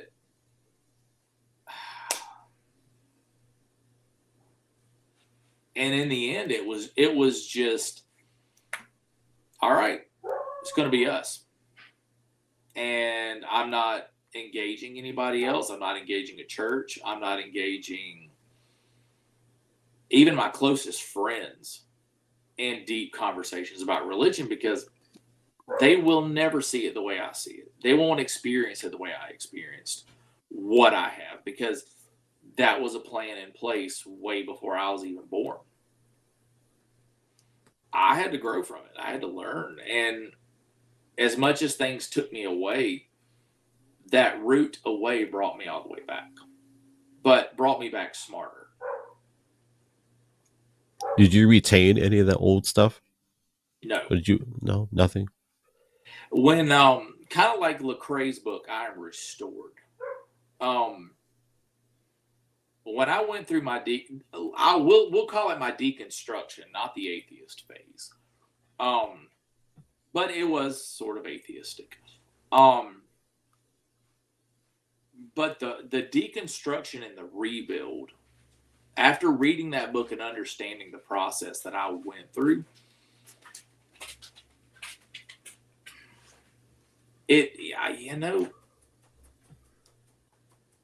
I don't want to say I'm not a Christian, but I'm not a Christian.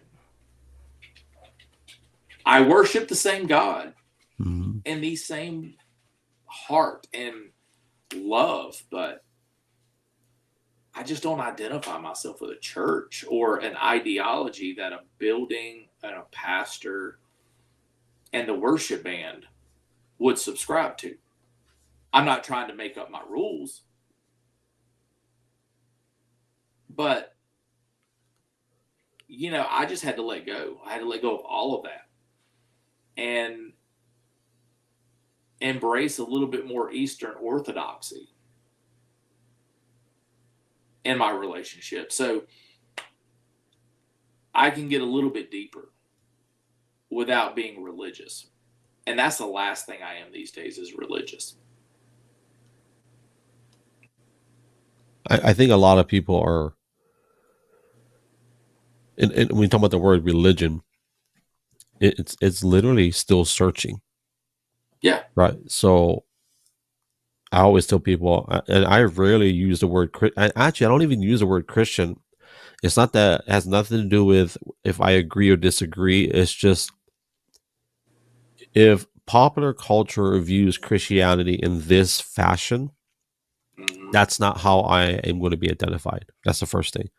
Right. That doesn't mean I agree or disagree with them. I just don't want to be identified in that light, because I think that a lot of people use the word I'm a Christian, but when you look at the core beliefs, it's not Protestant, it's not whatever, use your denomination. It's just a term. And matter of fact, there's an alarming amount of people right now, even on social media, just in general, where they talk about God, right? Like, oh, I thank God for this, I thank God for that. And this is more of a personal thing for me, and then like not even like a minute later, they're like dropping F-bomb combos like they're playing Street Fighter or Mortal Kombat. You know what I mean? Like they got to use F this, F that with a MF combo, and then like 5 minutes later, oh, praise God, hallelujah. I'm like, wait, what?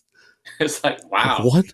So I see that where there's a lot of, and then a lot of people are not acknowledging. So if I say I believe in God, I always ask people, well, what does your God look like? Is he a reverend God, or is he someone that I use? And I saw this as a kid in South Carolina, where bands will say, "Oh, we're a Christian band," right? So they'll put God up on this big sign before they go live. They'll do their set, but while they're doing a set, where's God? God's somewhere in the backstage. He's in a green room somewhere, right? While they do their show. And then when it's time to end the show, oh, we'll do a quick altar call and we'll throw out Bibles, or we'll give you a prayer table. Right. But for the previous 2 hours, I don't know if God was actually even in that concert and I think a lot of people in our culture today are like that, right? To put God out there. Oh, hey, I just want to say I love God and thank God. And then for the next 2 hours, they're dropping F-bomb combos. And it's like, wait, what kind of God is this? I don't know if I want to be associated with that. So that's why I rarely use that term Christian. I always tell people, hey, man, I love the Lord. I have a relationship with Jesus. And I'm like, at the end of the day, it's about my relationship, not the church building. Although I am a firm, and not giving you pushback, but I am a firm believer in a fellowship of believers. Right. That's important. You ever heard of Francis Chan, the Chinese dude? Yeah. I saw him in person, bro. He made me and my wife cry. Like, we were in LA, we were at a conference, and he was preaching at a business conference, which it wasn't even anything related to the business conference, but we went to a breakfast that he was speaking at in the morning before the business conference started. Mm-hmm. And this business conference had nothing to do with him in the sense of the Christian religious perspective. He just happened to be there. Right. And so our friend who was heading this particular event, he got Francis Chan to speak. And we were in a room of like maybe 2,000 people. He just spoke and just brought forth the word, right? He preached, right? And it was a pretty good word. But what got me at the end was, and we've heard the message of Jesus on the cross many times, right? We've heard it so many times. And I could probably sit through thousands more, but the one I cannot sit through is the way he delivered his. And he said that, I want you to close your eyes and I want you to take your child and you put your child on this cross. And basically it's like, how would that make you feel? Mm-hmm. Bro, I cried. I couldn't stop crying. I'm like, what the heck? Because it was real. That imagery, the relating to that was real. And that's what Francis Chan, and of course I later found out Francis Chan was, he's very revolutionary. He talked about, like, why are we spending $12 million on a building? Let's build a $1 million facility, and the other 11 million, let's go and do missions. Let's go feed people. Let's, take care of people. Exactly. I don't know the whole story, but long story short, he's not with that church anymore. So, and that church, that church had a lot of money. That wallet hurt worse than their heart hurt. Yeah. And just to be clear, fam, for those that are sensitive about church stuff, I'm not by any means promoting negativity towards any church, and that's just where people are at. I'm a firm believer that our church is well beyond the four walls, right? But I do believe in having walls too. But I will say, Chris, I appreciate you being very transparent about. I know there's a lot more to tank because hours. So for those of you that don't know, bro, Chris was on this road that if you were a diehard church goer Christian person, to stay out of his way, because there are some things he posted was just wild. it would hurt your feelings. Even if you had thick skin, it would hurt your feelings. Uh, but you know what you did, Chris, that meant a lot is that you reached out to me. You remember that message on Facebook? Yeah, yeah. You were, yeah, I do remember that, but you were always that guy. You were always that brother that I knew I could reach out to. It meant a lot. I'll tell you this much. It meant a lot for you to reach out to me. And you didn't have to say nothing, but the fact that you did, Yeah. it meant a lot. It meant a lot. Because I actually had people that followed me. A couple of them had asked me about you. And I just was like, that's just where he's at right now. And no matter what, still love him, still pray for him. Like I would pray for any other person. Mhm. He might be special needs, but hey, I still love him. He might be a doofus. Yeah. There we go, man. Yeah. Well, I mean, and that's life.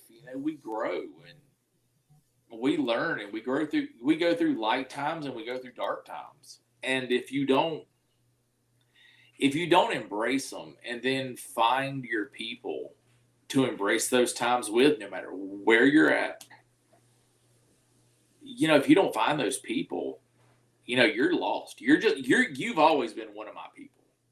No matter what, whether we talk once a week or once a year, you always have been one of my people.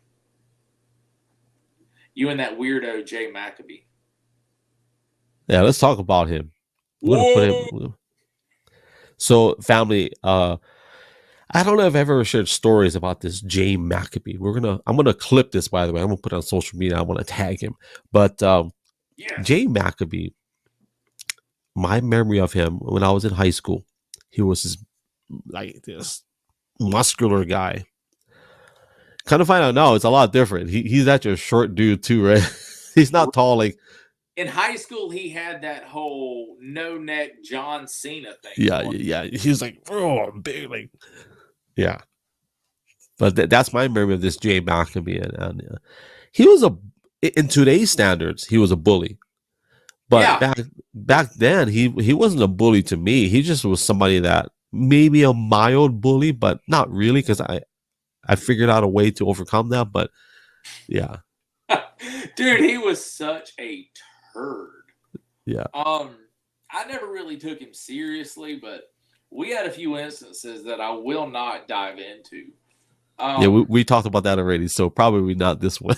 Yeah, probably not this time around. But yeah, there were some situations that I was in with Jay Maccabee at Washington Avenue that I was just like, dear Lord, why do you hate me today? What did he have? He had either a Buick Regal. I forgot what he drove, but it was a rear-wheel drive car. Yeah. I want to say a Buick or a Grand National. I don't think it was a Grand National. I don't know. I just had a Trans Am. I think he had a Cutlass. I think that's what he had. So, anybody in the 80s, in the 90s, like when you drove to school, you had to have like a hot rod kind of a car, and you had a Trans Am. Let me ask you, how did you get the Trans Am? I'm just curious. I was an only child, so I was spoiled rotten. So, mom and dad, I wanted it. I got it. It was nice. And that was a 5.7, correct? Or was it? Right, yeah. Yeah, it's like a, golly, wow. 350 something. Yeah. Yeah, whatever it was. It was fast. My current car is a lot faster. But you have, what do you have, the A7? I have a supercharged A7 with aftermarket cold air intake and exhaust and a stage 2 tune on it. So we're talking like 600 at the crank? Oh, yeah, somewhere between like 540 to 600. At the crank, right? Yeah. Because at the wheels, yours is Quattro, right? Yeah, mine's a Quattro. So it'd be hard to figure out at the wheels unless you chain it up. You'd have to chain that up. I do have a button that I can push, and it'll disengage the Quattro. Okay. But I leave the Quattro on because I just love sitting. And this is ego. This is absolute 50-year-old ego. But, some of these younger kids, they'll pull up beside me with their Mustangs or their Camaros or whatever, Dodge Rams. And they'll want to, go light to light. And I just pounce it. And the car responds. Oh, there's never any wheel spin. It's grip, go. And by the time we hit the next red light, I just love looking over and going, huh, I won. The old man won. So it's nothing but an ego trip. I mean, really, I love that car. That car is so great, but it's just a horsepower ego trip. One of my cars, I used to have a STI. I'm not sure if you know what the STIs are. It's the Subaru WRX STIs. Yeah, okay. I had the first one that came to the US. So for many years in Japan, they had these 300 horsepower little rockets that would never make it to the US because of whatever emissions and safety. Because in Japan, they don't care about safety bumpers and all that stuff. Right. So when they finally released it to the United States, I got my hands on one. And so those are all-wheel drive. 300 at the time, that model was 300. So 300 horsepower, 300 pound-feet of torque. I had a limited slip diff control where I could control the power front to rear. Yeah. And I would slide it back and forth. And so I could do 35, 65. So 35 front, 65 in the rear. And man, I used to race that thing. I used to do crazy, like illegal street racing, but it wasn't on like streets in the city. It was like on these mountain roads. Right. So I met these guys from Japan. They taught me how to drive, and they taught me, so the heel toe, I'm not sure if you're familiar with heel toe. It's a way to downshift without losing power, but without the lurch. So if you don't rev match properly, what's going to happen is the car is going to like, right? So they taught me how to do all that and downshift and then brake at the same time. And so I was learning how to drive, and my ego was getting bigger, and it's fun. It's like riding a roller coaster. You don't have to like pay for admission. Yeah. But I paid for it because one time I was racing this one guy who was a friend. And so we would do what we call toge. So if you ever watch, toge is fun because it's not about beating the guy. Well, if you pass him, but basically it's like, how can you like stay up and up, right? And you're going on all these mountain roads. So my friend was behind me, and I'm like, I'm not going to lose to this guy. So every turn I'm overpowering, and I would have to like downshift, but I still am coming in too hot. So what I would do is I would push in the clutch, e-brake, and the e-brake would tie up the back to where you get a little bit more control. I did that for like, I don't know, 4 or 5 minutes. And then on the way home, all I heard was clunking, clunk, clunk, clunk, clunk, clunk, clunk. I'm like, what? And I couldn't, it kept jarring back and forth. What had happened was when you pull up the e-brake on an all-wheel drive car, four-wheel drive, whatever, there's a magnet that would release the clutch. So the drive shaft is spinning, right? Even though you released by the e-brake, the drive shaft was still spinning. So even though I technically released the drive shaft was still spinning at whatever speed I was going. And that little gear that is still connected to the drive shaft is still spinning on the rear diff.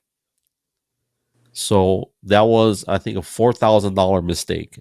When we opened up the diff, everything was all, so oil is supposed to be clear, right?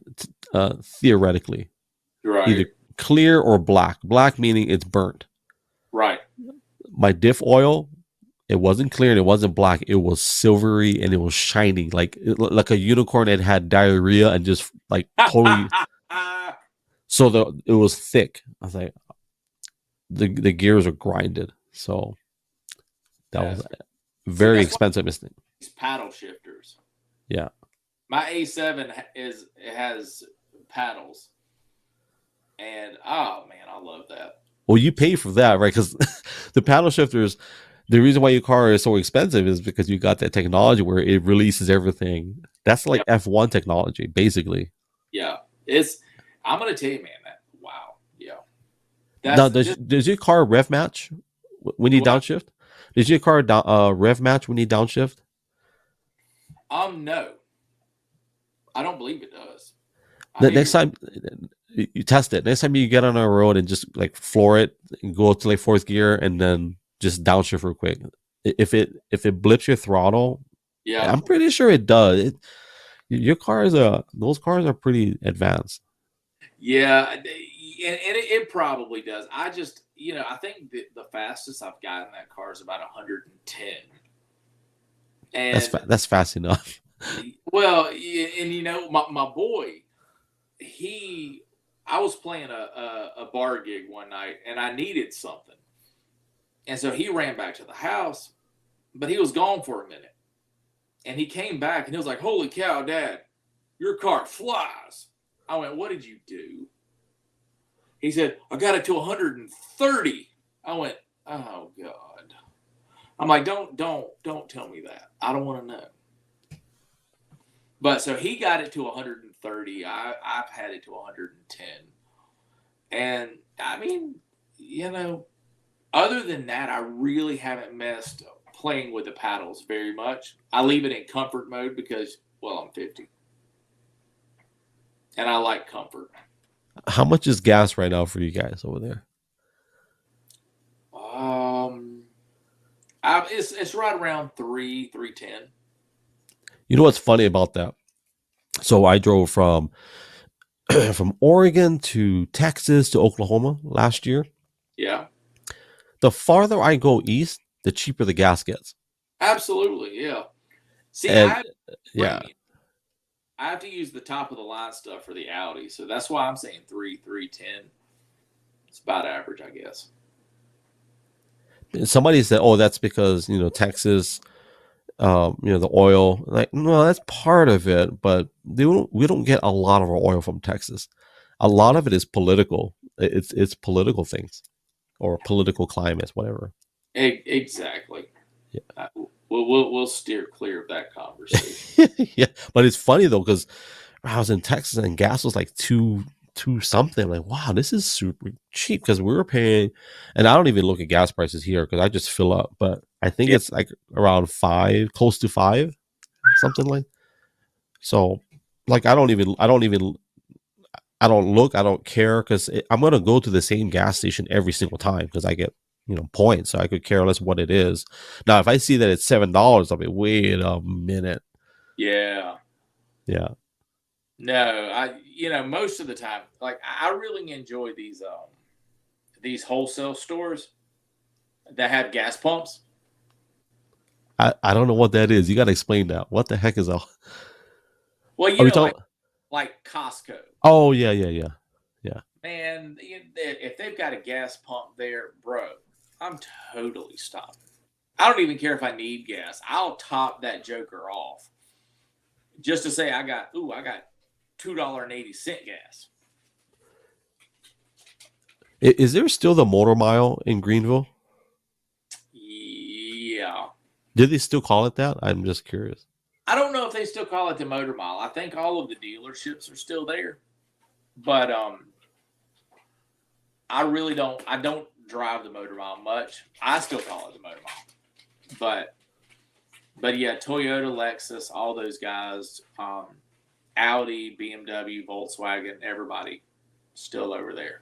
That's where I saw my first Lamborghini. Yeah, the Lamborghini Countach. Dude, Was, one day I'll have one. No, better yet, one day I'll have an Audi R8. dude, the price of your car, you can get your Lamborghini like Huracan for what you pay for your car. I mean, I know the Huracan's it's not a V12, but it's the same engine as in the R8. So yeah, I would love just to have an R8 just to say I had it. those cars are beautiful. They're in person. They're like, wow, that's such a beautiful car. Yep. It's kind of like what the TT should have looked like, you know, the Audi TT. Yeah. What that dude? That is like that's a shrunk Volkswagen Bug. Is all that is. That car was hit.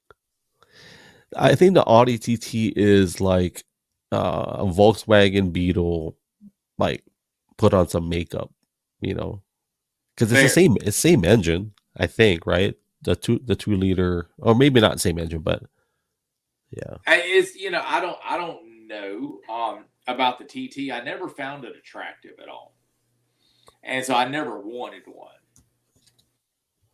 So like, man, I wish I knew the spec list on it. Know the spec list on my car, but you know, the TT. I know a couple of guys that have a TT, and they still park beside me, and they're like, "God, your car's hot." I'm like, "I know, it's okay. Let it be." No, yours is supercharged. You said, right?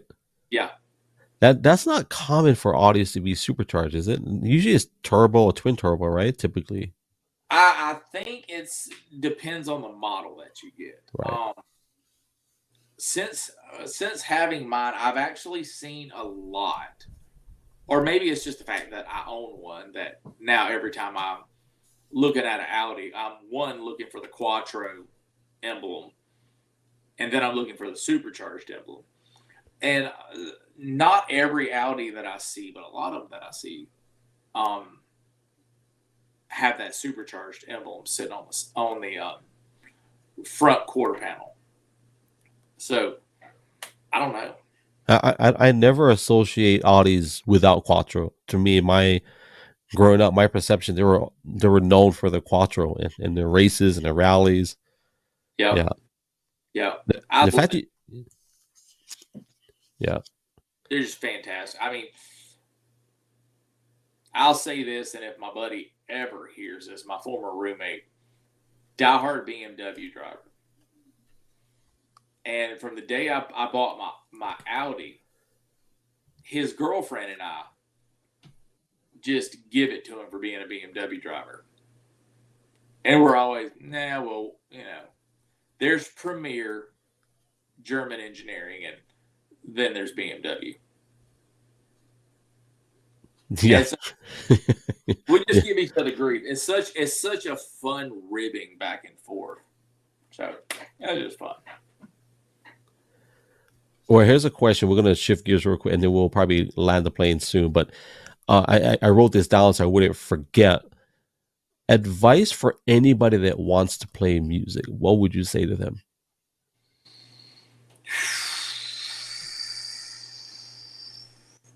Advice. Before you answer, I'll just throw this little nugget. Dave Grohl. I'll leave that in there. Dave Grohl, the drummer or Foo Fighters. Okay, go ahead. I'll come back to that. Advice for anybody who wants to play music: don't. I mean, it's a lot of fun. Always have a fail safe. Have an exit plan. Because the money can be good, money can be awful. So if you're going to play music, do it because you love it, not because you want to get rich. What would you say is a good average for someone that does weekly gigs? Let's say you do 2 or 3 gigs a week. What would be where you live? What would be an average? Typically maybe 1 gig a weekend. Okay. The band that I play with, they probably gig once a month, sometimes twice a month, depending if there's holidays built into the month. But yeah, twice a month, one time a month. That's fair. That's my speed.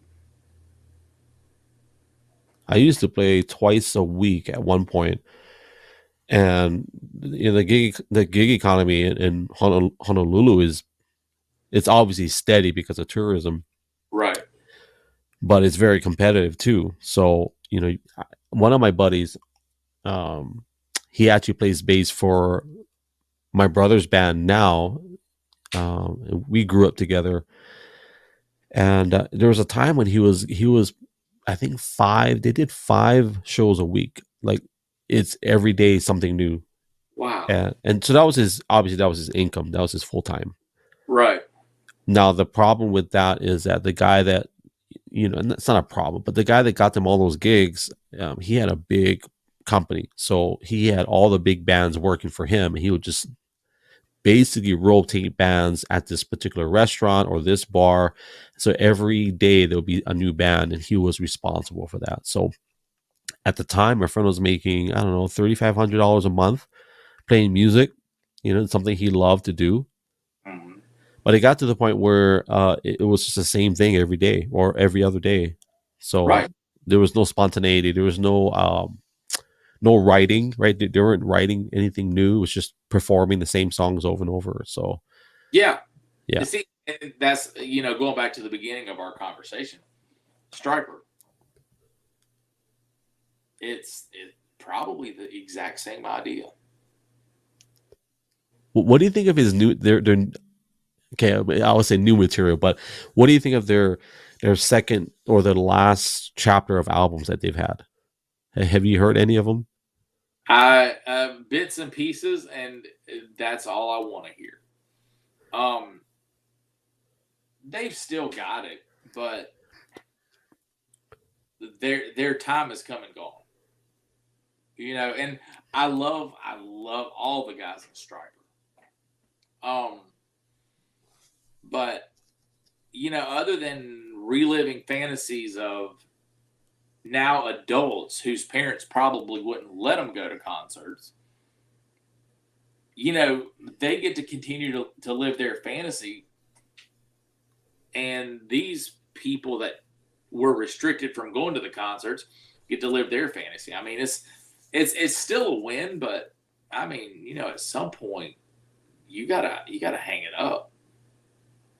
I think they're getting pretty close because I think Michael Sweet turned 60, and then Oz Fox just had a brain surgery. But I hope they tour for a few more years so I can bring my kids. My kids love Striper. My youngest daughter, dude, I'll share a video. I'll share it with you. But she was playing this one song, one of the newer songs, and I was listening to it because I don't really know their new stuff, like at least the notes. And I know that the tunes, but she's playing this run on her guitar. She's got this electric, like a Fender, Yeah. made in Mexico Fender, and she was just playing it. I was like, wow. I said, how do you? And she just smiled. She smiled real big. It's like I just watched the video and I figured it out. But their new stuff is weird because it's heavier. It's Yeah. heavier and it's more. My daughter says it's more growly. He growls more. I said, yeah. Well, his voice, he lost some of the timbre, so he doesn't have that crispiness anymore, like how he used to. Right. But he can still. I will say, bro, when I seen him live, he still got the scream, and it's not technically a scream; it's a falsetto scream, I guess you could say. So that's smart of him to develop that, because that way he doesn't strain his voice, like. Right. Man, just stick with the yellow and the black attack. Soldiers under command. To hell with the devil, in God we trust. And my favorite record of Striper, Against the Law. Against the Law. That was a good album. I will say that was a great album, bro. That they took so much heat for that record. But honestly, musicality, that was one of the best records. Now, the only thing I didn't like about that record was, and I guess that was the way some bands were headed, but one of the songs, it wasn't even Timothy Gaines, it was Anthony Jackson. Shining Star. Yeah. That was a different bass player. Wow. So when you hear it, you're like, oh yeah, that's not a Striper bass player, because it's not to take away from their skill set, but it's a different feel, it's a different vibe, right? When you hear Shining Star, it's a black dude playing bass, basically. You know what I mean? Like you hear, oh, that's a black dude playing it. Dude, you okay? You know what? I'll say this, and I'm going to leave it right where it sits. when you said it was a black dude playing bass, took me straight back to South Park when Cartman told Token to go to his basement and grab his bass. And Token kept going, but I don't have a bass. He goes, listen, you're black. You have a bass. Go get your bass. Goes, I can't play the bass. He goes, yes, you can. And yeah, so that brought that memory back to me. And I'm just like, oh my gosh, I'm going to go to bed thinking about that. You know what's funny? People don't even know, right? So for people that don't know, we're talking about Striper. There's a song called "Shining Star," which is actually a Earth, Wind, and Fire cover. Mm-hmm. And the guy that played bass on his Striper album, his name is Anthony Jackson. If you don't know who he is, he's one of the judges on American Idol, or former judges. The big black dude with the glasses, that's Anthony Jackson. And I didn't even know that all those years that he was a guy. Because I never knew what that guy did on American Idol. But going back to the music, and we'll land the plane soon. When we were talking about advice for people getting or playing music, actually, that wants to learn. Dave Grohl had a very popular quote. I'm not sure if you've ever heard of this quote, but it was in reference to these reality TV shows or the music competition shows. Right. And this quote was very, very harsh on those shows. Mm-hmm. Because he said these TV shows are breaking the hearts of literally thousands, if not millions, of kids every year by shattering their dreams to play music. Yep. And he says, when I played, we just grabbed a bunch of amps or drums and we just rocked it out in our garage. And he said, and this is the funny part, he goes, and we sucked. Right. But we loved it. Exactly. Absolutely. I mean, I love these shows, and I love watching them because they're entertaining. And Steph has really got me into The Voice right now. But yeah, the heart of sweating it out, going deaf in a garage, just to write one song every week or every 2 weeks. Man, that art is gone. It is so gone. Like, even Sims, man, I love what he does in music. But he doesn't even need people anymore. He does everything himself. And I'm just like, wow. It's a whole level of stuff that you miss. I love the computer stuff, but, I wouldn't trade people.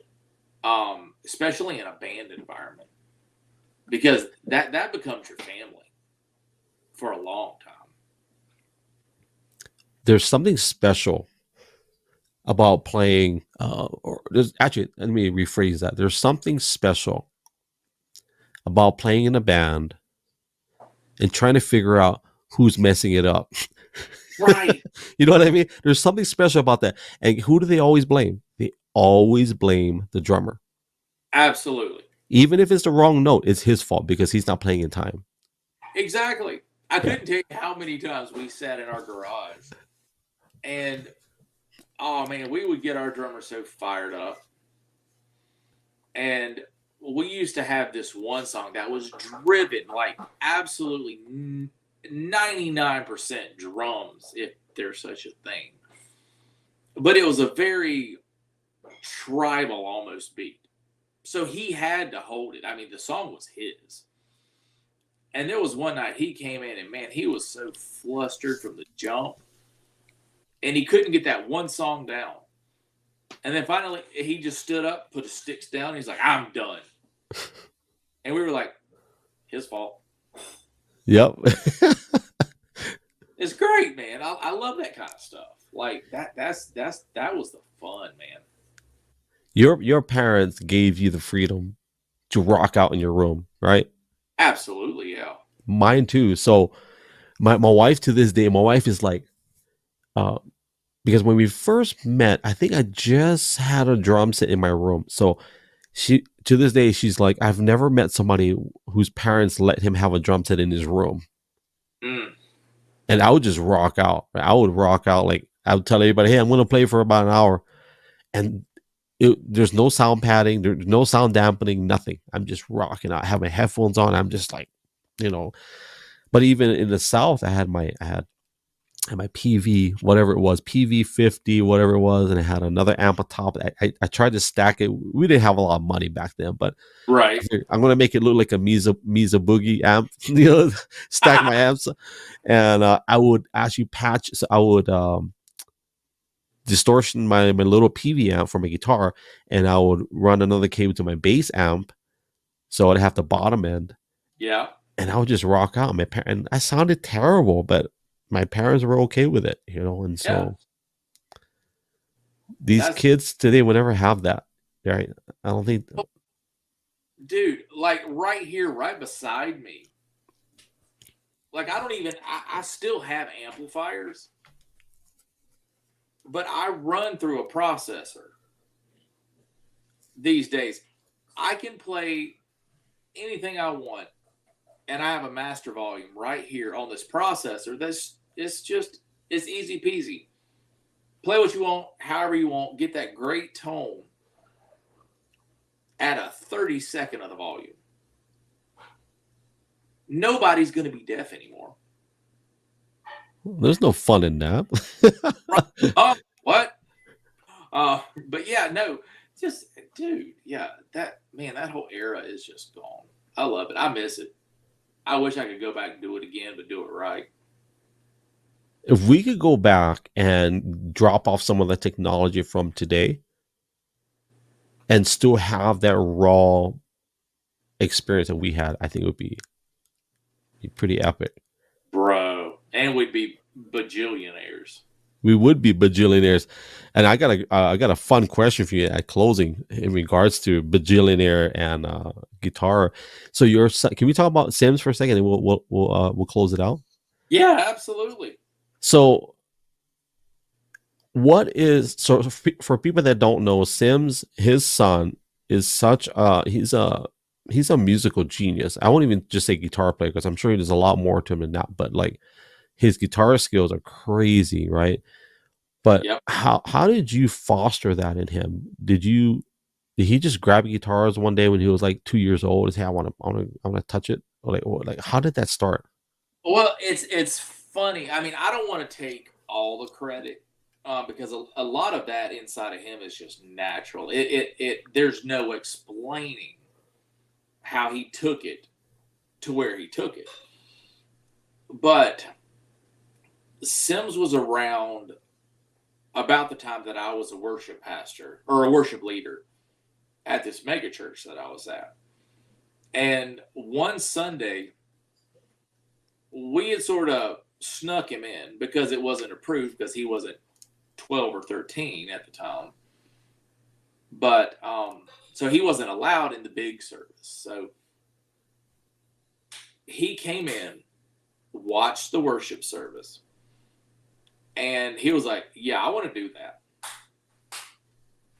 And then through the years and a couple of other churches, community churches, you know, all of them were relatively large churches, but he would always be there. Sometimes he would play worship with us and back and forth, back and forth, back and forth.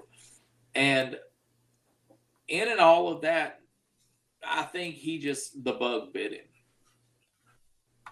And he was like, yeah, I want to do that, but I want to do it better than Dad did.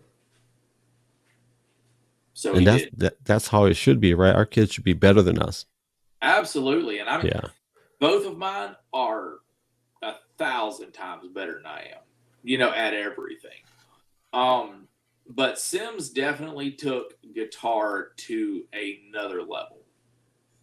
So, but two, he was homeschooled his entire life. Oh, he was. Yeah. And by the time he was 15, he was teaching lessons online. And he might get a couple of hours sleep before he had to start school. But he would teach, nap, back and forth, back and forth. And then he moved to LA, and the rest is history. I think he's going to be my next guest. I want to talk to him about that. You should totally do that. That would be hilarious. I'm sure we'll talk about guitars, but does he have his own line? I know he's got some obviously sponsorships, but does he have his own guitar line or anybody trying to court him for that? Or No, he still has a few endorsements, which we're still really proud of. But he was endorsed with instrumental pickups, Ibanez Guitars endorsed him for a couple of years. And then probably my absolute favorite endorser has been Swiss Picks. I saw the pictures of, yeah. Man, I'm going to tell you, I keep a couple stickers right here, but it's Sims. Yeah. Oh, well, let's just look at it this way. That's his pick. And, the sticker says pink is the new orange. But, Pete has been such a great dude all these years. And we get to talk on the phone occasionally. But just a fun guy, a real personable guy. And I love him. But, Swiss Picks, Ibanez, instrumental pickups. I'm probably missing one. But, those were his endorsers. And most of them were a lot of fun to deal with. So for those that don't know, his son, Sims, and his daughter, who is an amazing singer, by the way, but his son just recently got a Grammy Award playing with, that's huge. I mean, that's massive. Yeah. 24 years old, first Grammy. And you know what? I do believe the homeschool, because we homeschool our kids. We've been homeschooling them for 7 years now. So our oldest daughter just graduated college, and homeschool is where it's at. Yeah. And I feel, we enjoyed that. I mean, but I will admit that it's not easy. Yeah. Well, you know why it's not easy is we were raised differently. We were raised that, hey, mom and dad got to go work. You go to school for 7 hours, and then after the 7 hours, you go do sports. Yeah. Right? And when you guys come home, then we'll do some chores. You will have dinner for about half an hour. You go play Nintendo, play Mike Tyson's Punch Out, and then you're in bed by 9 o'clock. Right? What a game. And it's like, when did I ever see my dad? It was like maybe half an hour a day. Yeah, absolutely. Yeah, and we were, yeah. I don't think I ever saw. I mean, my dad worked a lot. He was a elementary school, middle school, high school teacher, depending on what year it was. And then he would go work at a steakhouse as a floor manager just because he could. And I was just like, oh, and I got free food. So I'm not. So can't complain about that. Right. So, yeah, but I mean, that was it, man. You wake up, go to school, parents work, you come home, you do your thing. So, but it was fun. I got in a lot of trouble that way. My kids every day, this is just how we do it. And I never had it. So I figured we're going to, actually my wife more than me, but I'm on board, and obviously we do it together. But we started doing devotional time with them, about an hour, sometimes an hour, sometimes not so long, but every day we do it with them. Yeah. Because it's, for us, it's like, hey, these are our kids. We're going to teach them. We're going to raise them. And of course they do online curriculum. So there's no grade. I don't even know what grade level my kids are. I really don't care. Because there's no ceiling. Like my youngest daughter, I think when she was 10, I talked about this before, when she was 10, she wrote her first program. She was coding at 10 years old. Wow. But she don't do it anymore because she don't care. To her, it's boring. Like, I don't want to do that anymore. So, our kids we don't require them to, like, there's no bell that runs their life. They're not trying to rush back to class before the second bell rings, or there's no alarm clock in my house. I mean, my daughter has an alarm clock, but she never wakes up to it, So homeschool is it's legit, I will say. But Yeah. I loved it. I mean, both of my kids knew what they wanted to do, where they wanted to be before they graduated high school. And I was proud of that. They were really focused and really hard working. So that, I mean, and I'll give it to being homeschooled. well, I know you're proud, and this sounds no, this shouldn't sound weird, but I'm proud of you being a good dad and your kids, man. I know we talked about in private, but I will say this, Chris, like no matter what, like even my daughter, the way her college career closed out, it's not how I would have wanted, because I wanted to be more involved, but I wasn't. But I Right. will say that no matter where our kids are, man, they know that we love them, right? No matter, right? I mean, that's, I mean, I think too, like, like we were talking about just a second ago, coming home, maybe having 30 minutes with your parents. Sometimes that 30 minutes is all you need, but sometimes you need a little more. Mm-hmm. And, homeschooling allows you that time to dive in, to understand your kids and to understand what they want, what they need, where they want to go, and then where you can help them get there.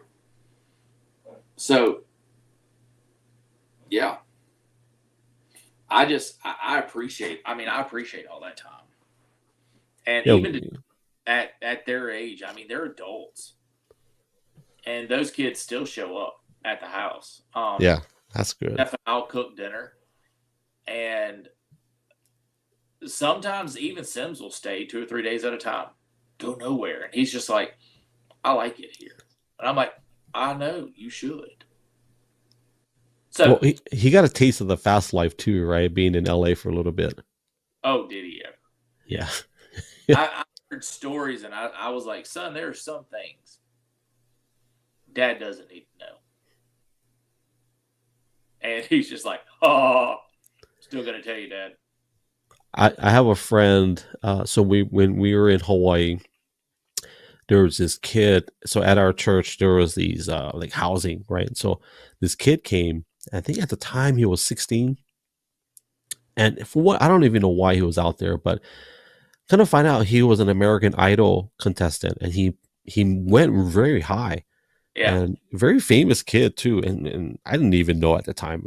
I didn't care, but then when I watched his videos, I'm like, dude, his name is Carlos Guevara, and he had he was known because of Tourette syndrome. So he sang and he did well, even though having Tourette syndrome. It was a funny story, crazy story. We used to make fun of him because if he said something, it would trigger him. So we were very mindful of that. But yeah, he had a beautiful voice.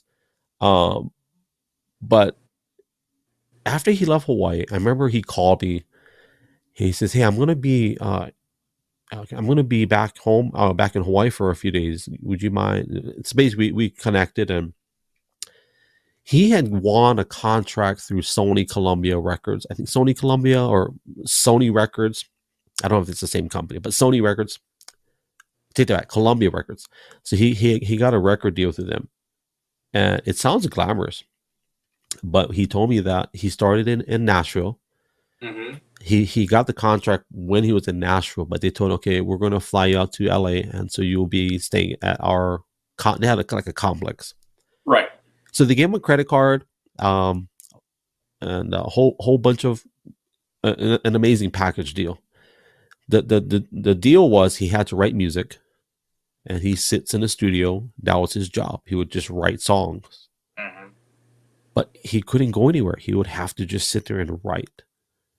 And he got so burnt out by just being in that. And of course, there's the other lifestyle that comes with that, right? Because you're in LA, so that's a bunch of the other stuff that comes with it.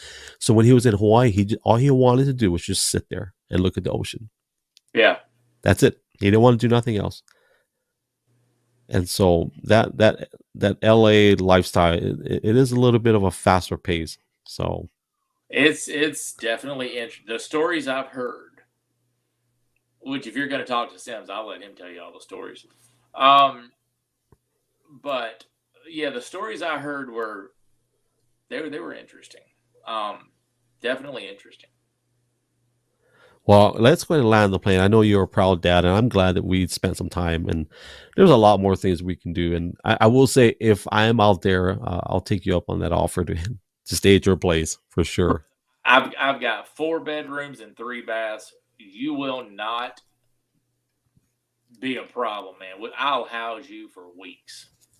We talk about on a few occasions of like land, vacant land. Because I looked on Zillow, there's some really attractive properties out there that are super cheap. Oh yeah, what you talking upstate area? Just anywhere. I think one I looked at was see, I don't know the areas that well. I just looked in Malden, somewhere in Greenville, and some I think Greer, I think is one Right. of them. And some of them were just open lots. They were in residential areas. There was no house built on it. So some of the land is unbelievably cheap compared to what I'm used to. So Oh we yeah. talk, yeah. So yeah, you just need to move back, man. That's all it is. Well, there's no way we'd move back. But if God opens a door where we can justify, here, I'll share this last dream. I'll close it out. But one of my dreams, we're really gonna focus on it this year, is finding a studio space where we can do multiple, like for podcasting, for obviously for ministry purposes, just basically equipping people that like can be counseling services or coaching service, but have a brick and mortar. It doesn't have to be big. But one Right. of the things I want is I want a nice studio space where we can do video production and doing this. And when we have friends come into town, say, hey, do me a favor, spend a couple hours with me at our studio. Let's just hang out, eat. I'll have I want to have a grill, all that Mm, stuff. So yes, that's genius. That's fantastic. yeah. So that's the dream, and we'll see if that happens this year, or I don't know when. But Heck man, yeah. I want to before I do rapid fire, share something with me if you have anything. What's on your heart for today?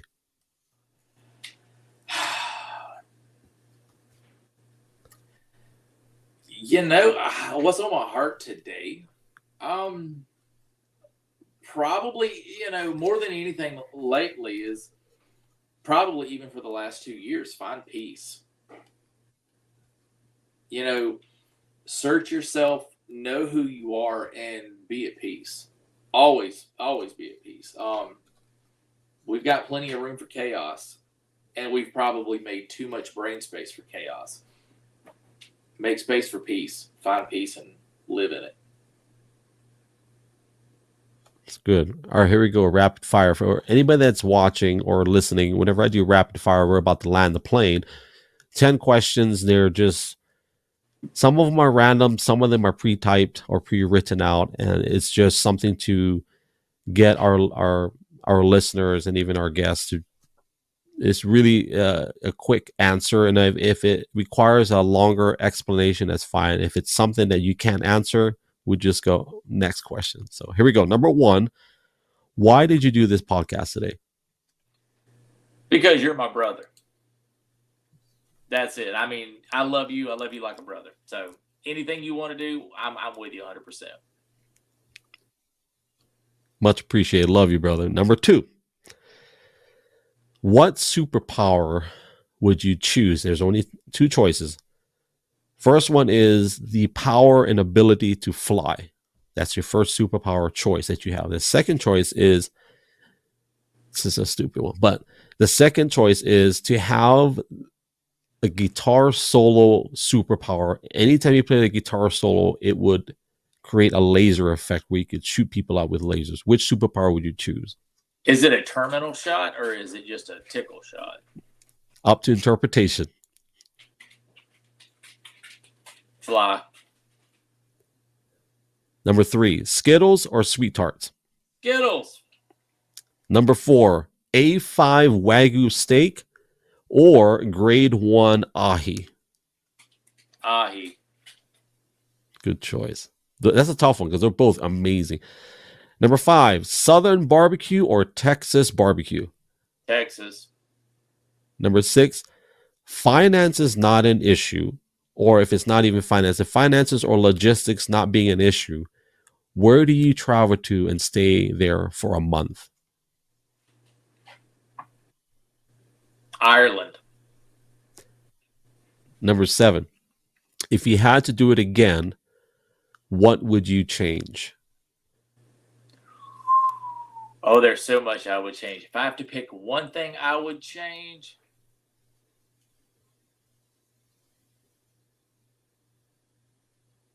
I don't know. Even the good and the bad, man.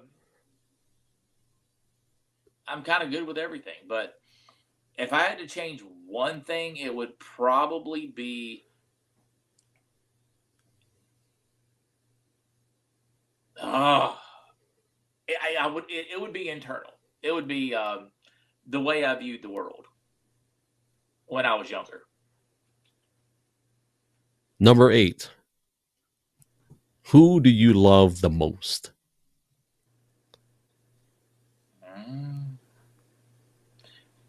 Okay, I was waiting for the back end of that question. There's no No. back end. You can justify your answer. I'll give you time to justify your answer. Okay, who do I love the most? Me. No justification needed, but go ahead. Go ahead. See, I mean, it goes back to what we were talking about earlier. You got to take care of yourself. You got to be there for yourself. You got to make sure that your glass is full. If you're going to pour out into other people in any capacity. So you're number one, always. Number 9, why do you get out of bed? Because I have to pee. You know what's funny? Bro, hey, I know this is supposed to be rapid fire, so if you got a second. It's funny you say that because, bro, at this age, I think we pee more. Yeah. Isn't that weird? That's so funny. And my wife is like, every time, and I'm not going to go into detail, but my wife is like, you shouldn't hold it in. You need to like go. I'm like, but I can. Like, I know how to hold it in. But then in reality, yeah, when it's time to go, I wake up at 3 o'clock in the morning every day, and then probably a 5 or 6. Yep. And then, but what's funny about that is I used to, and this is just me, I'm not preaching, but I kind of am preaching because this is my podcast. I'll do whatever I want. But here's what I'll preach. I used to think that me going to the bathroom was just because I got to pee. And later I'm finding out, like, I said, oh, wait, God, did you want to have a conversation? Because I'm like, I'm just going to go pee and go right back to sleep. And the reason I said that, because it is those times for me that I get the most peace. Yeah. Phones are not ringing. My kids are not bothering me. My wife is asleep. And I found that those are the best times where I can get a legit engagement and relationship when it's that time. So yeah, that's okay, awesome. All right, sermon is over. Offering plate will be sent in the email. Number 10. What is your desire for the next generation?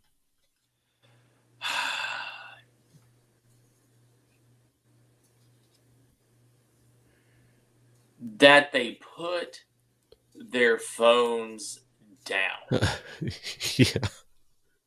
I cannot tell you how much it irritates me that you don't see a child's face anymore.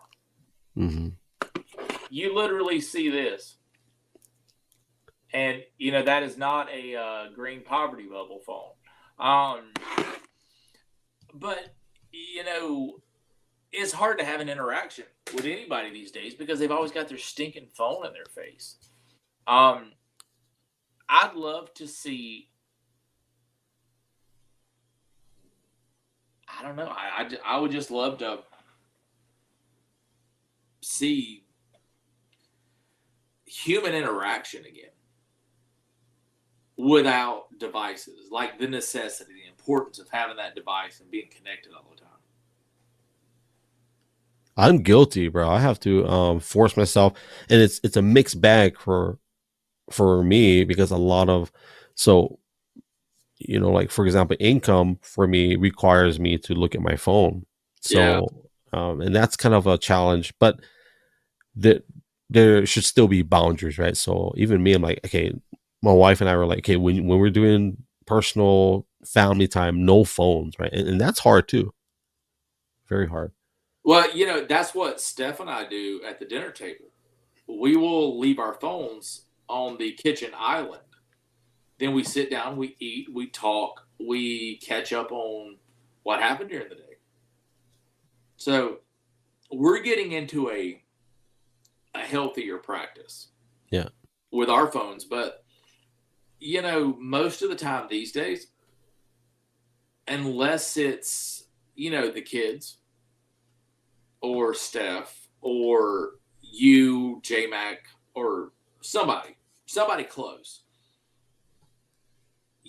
my phone will, be sitting down and I might look and go, oh, there's Greg. And I'm like, I'll answer you right now. But everything else, I'll look and go, okay, there it is. But I won't even touch it. So, dude, I'm a crotchety old 50-year-old who's telling kids to put their cell phones down, pick up a book, or look at somebody in the eye for like 5 seconds. See what that's like. That's what I would do. I don't normally add another question, but this is our closing question. Do you feel at 50 that you deserved or you earned another badge to where you can tell people what to do? Is it different at 50? I don't think it's any different from 40 to 50. And I don't think I've earned a badge, but I think I've been on this big old ball of dirt long enough that I can have an opinion. You don't have to like it, but I can have an opinion. And I don't care what you think about my opinion. I think at 50, you earn the right to fart in public, and people are like, oh, that's just an old man doing it. They're not going to harass you for that. Bro. I will neither deny nor confirm whether that's true. I will say, though, when walking down the aisle at Trader Joe's in the cheese aisle, bro, you can fart and watch these yuppie young kids go, ooh, that's how I can smell the richness of that cheese. Yeah, you can. Thank you, drive-through. Well, what a great way to end today's podcast with Chris, I love you, man. We'll hang out as soon as I end the broadcast, but thank you, brother, for being here, man. I appreciate your time, man. This is, it's a good chapter to write for sure. Bro, thank you for having me, man. It's fun. I'm definitely not one of those guys that has monumental things to say, but I am a lot of fun. There's some gold nuggets. So, but all right, brother, we're going to take you off, and thank you, man. I appreciate you, brother. Thank you, brother. Family, thank you for hanging out. This is one of my favorites, and they're all good. I don't want to create a hierarchy, but this is emotionally charged, and so I'm very grateful to have Chris in here. So, if you enjoyed today's podcast live stream, however you're watching us, do me a favor. If you liked it, go ahead and click that subscribe button. Make sure you like this, share this out, repost it, retweet it, whatever the terminology is. And to my Spotify, Apple Podcast family, we love you too, even though you are on a taped delay. On behalf of myself, Brother Chris, and our families, thank you for just spending time with us. And whether you're live or replay, we thank you. And I hope that the exchange of your time for what you listened to and what you heard was worth your time. So once again, family, on behalf of myself and both of our families, as I always say, love you guys. God bless you guys. Ahui ho, aloha and mahalo. Yes, sir. Chew.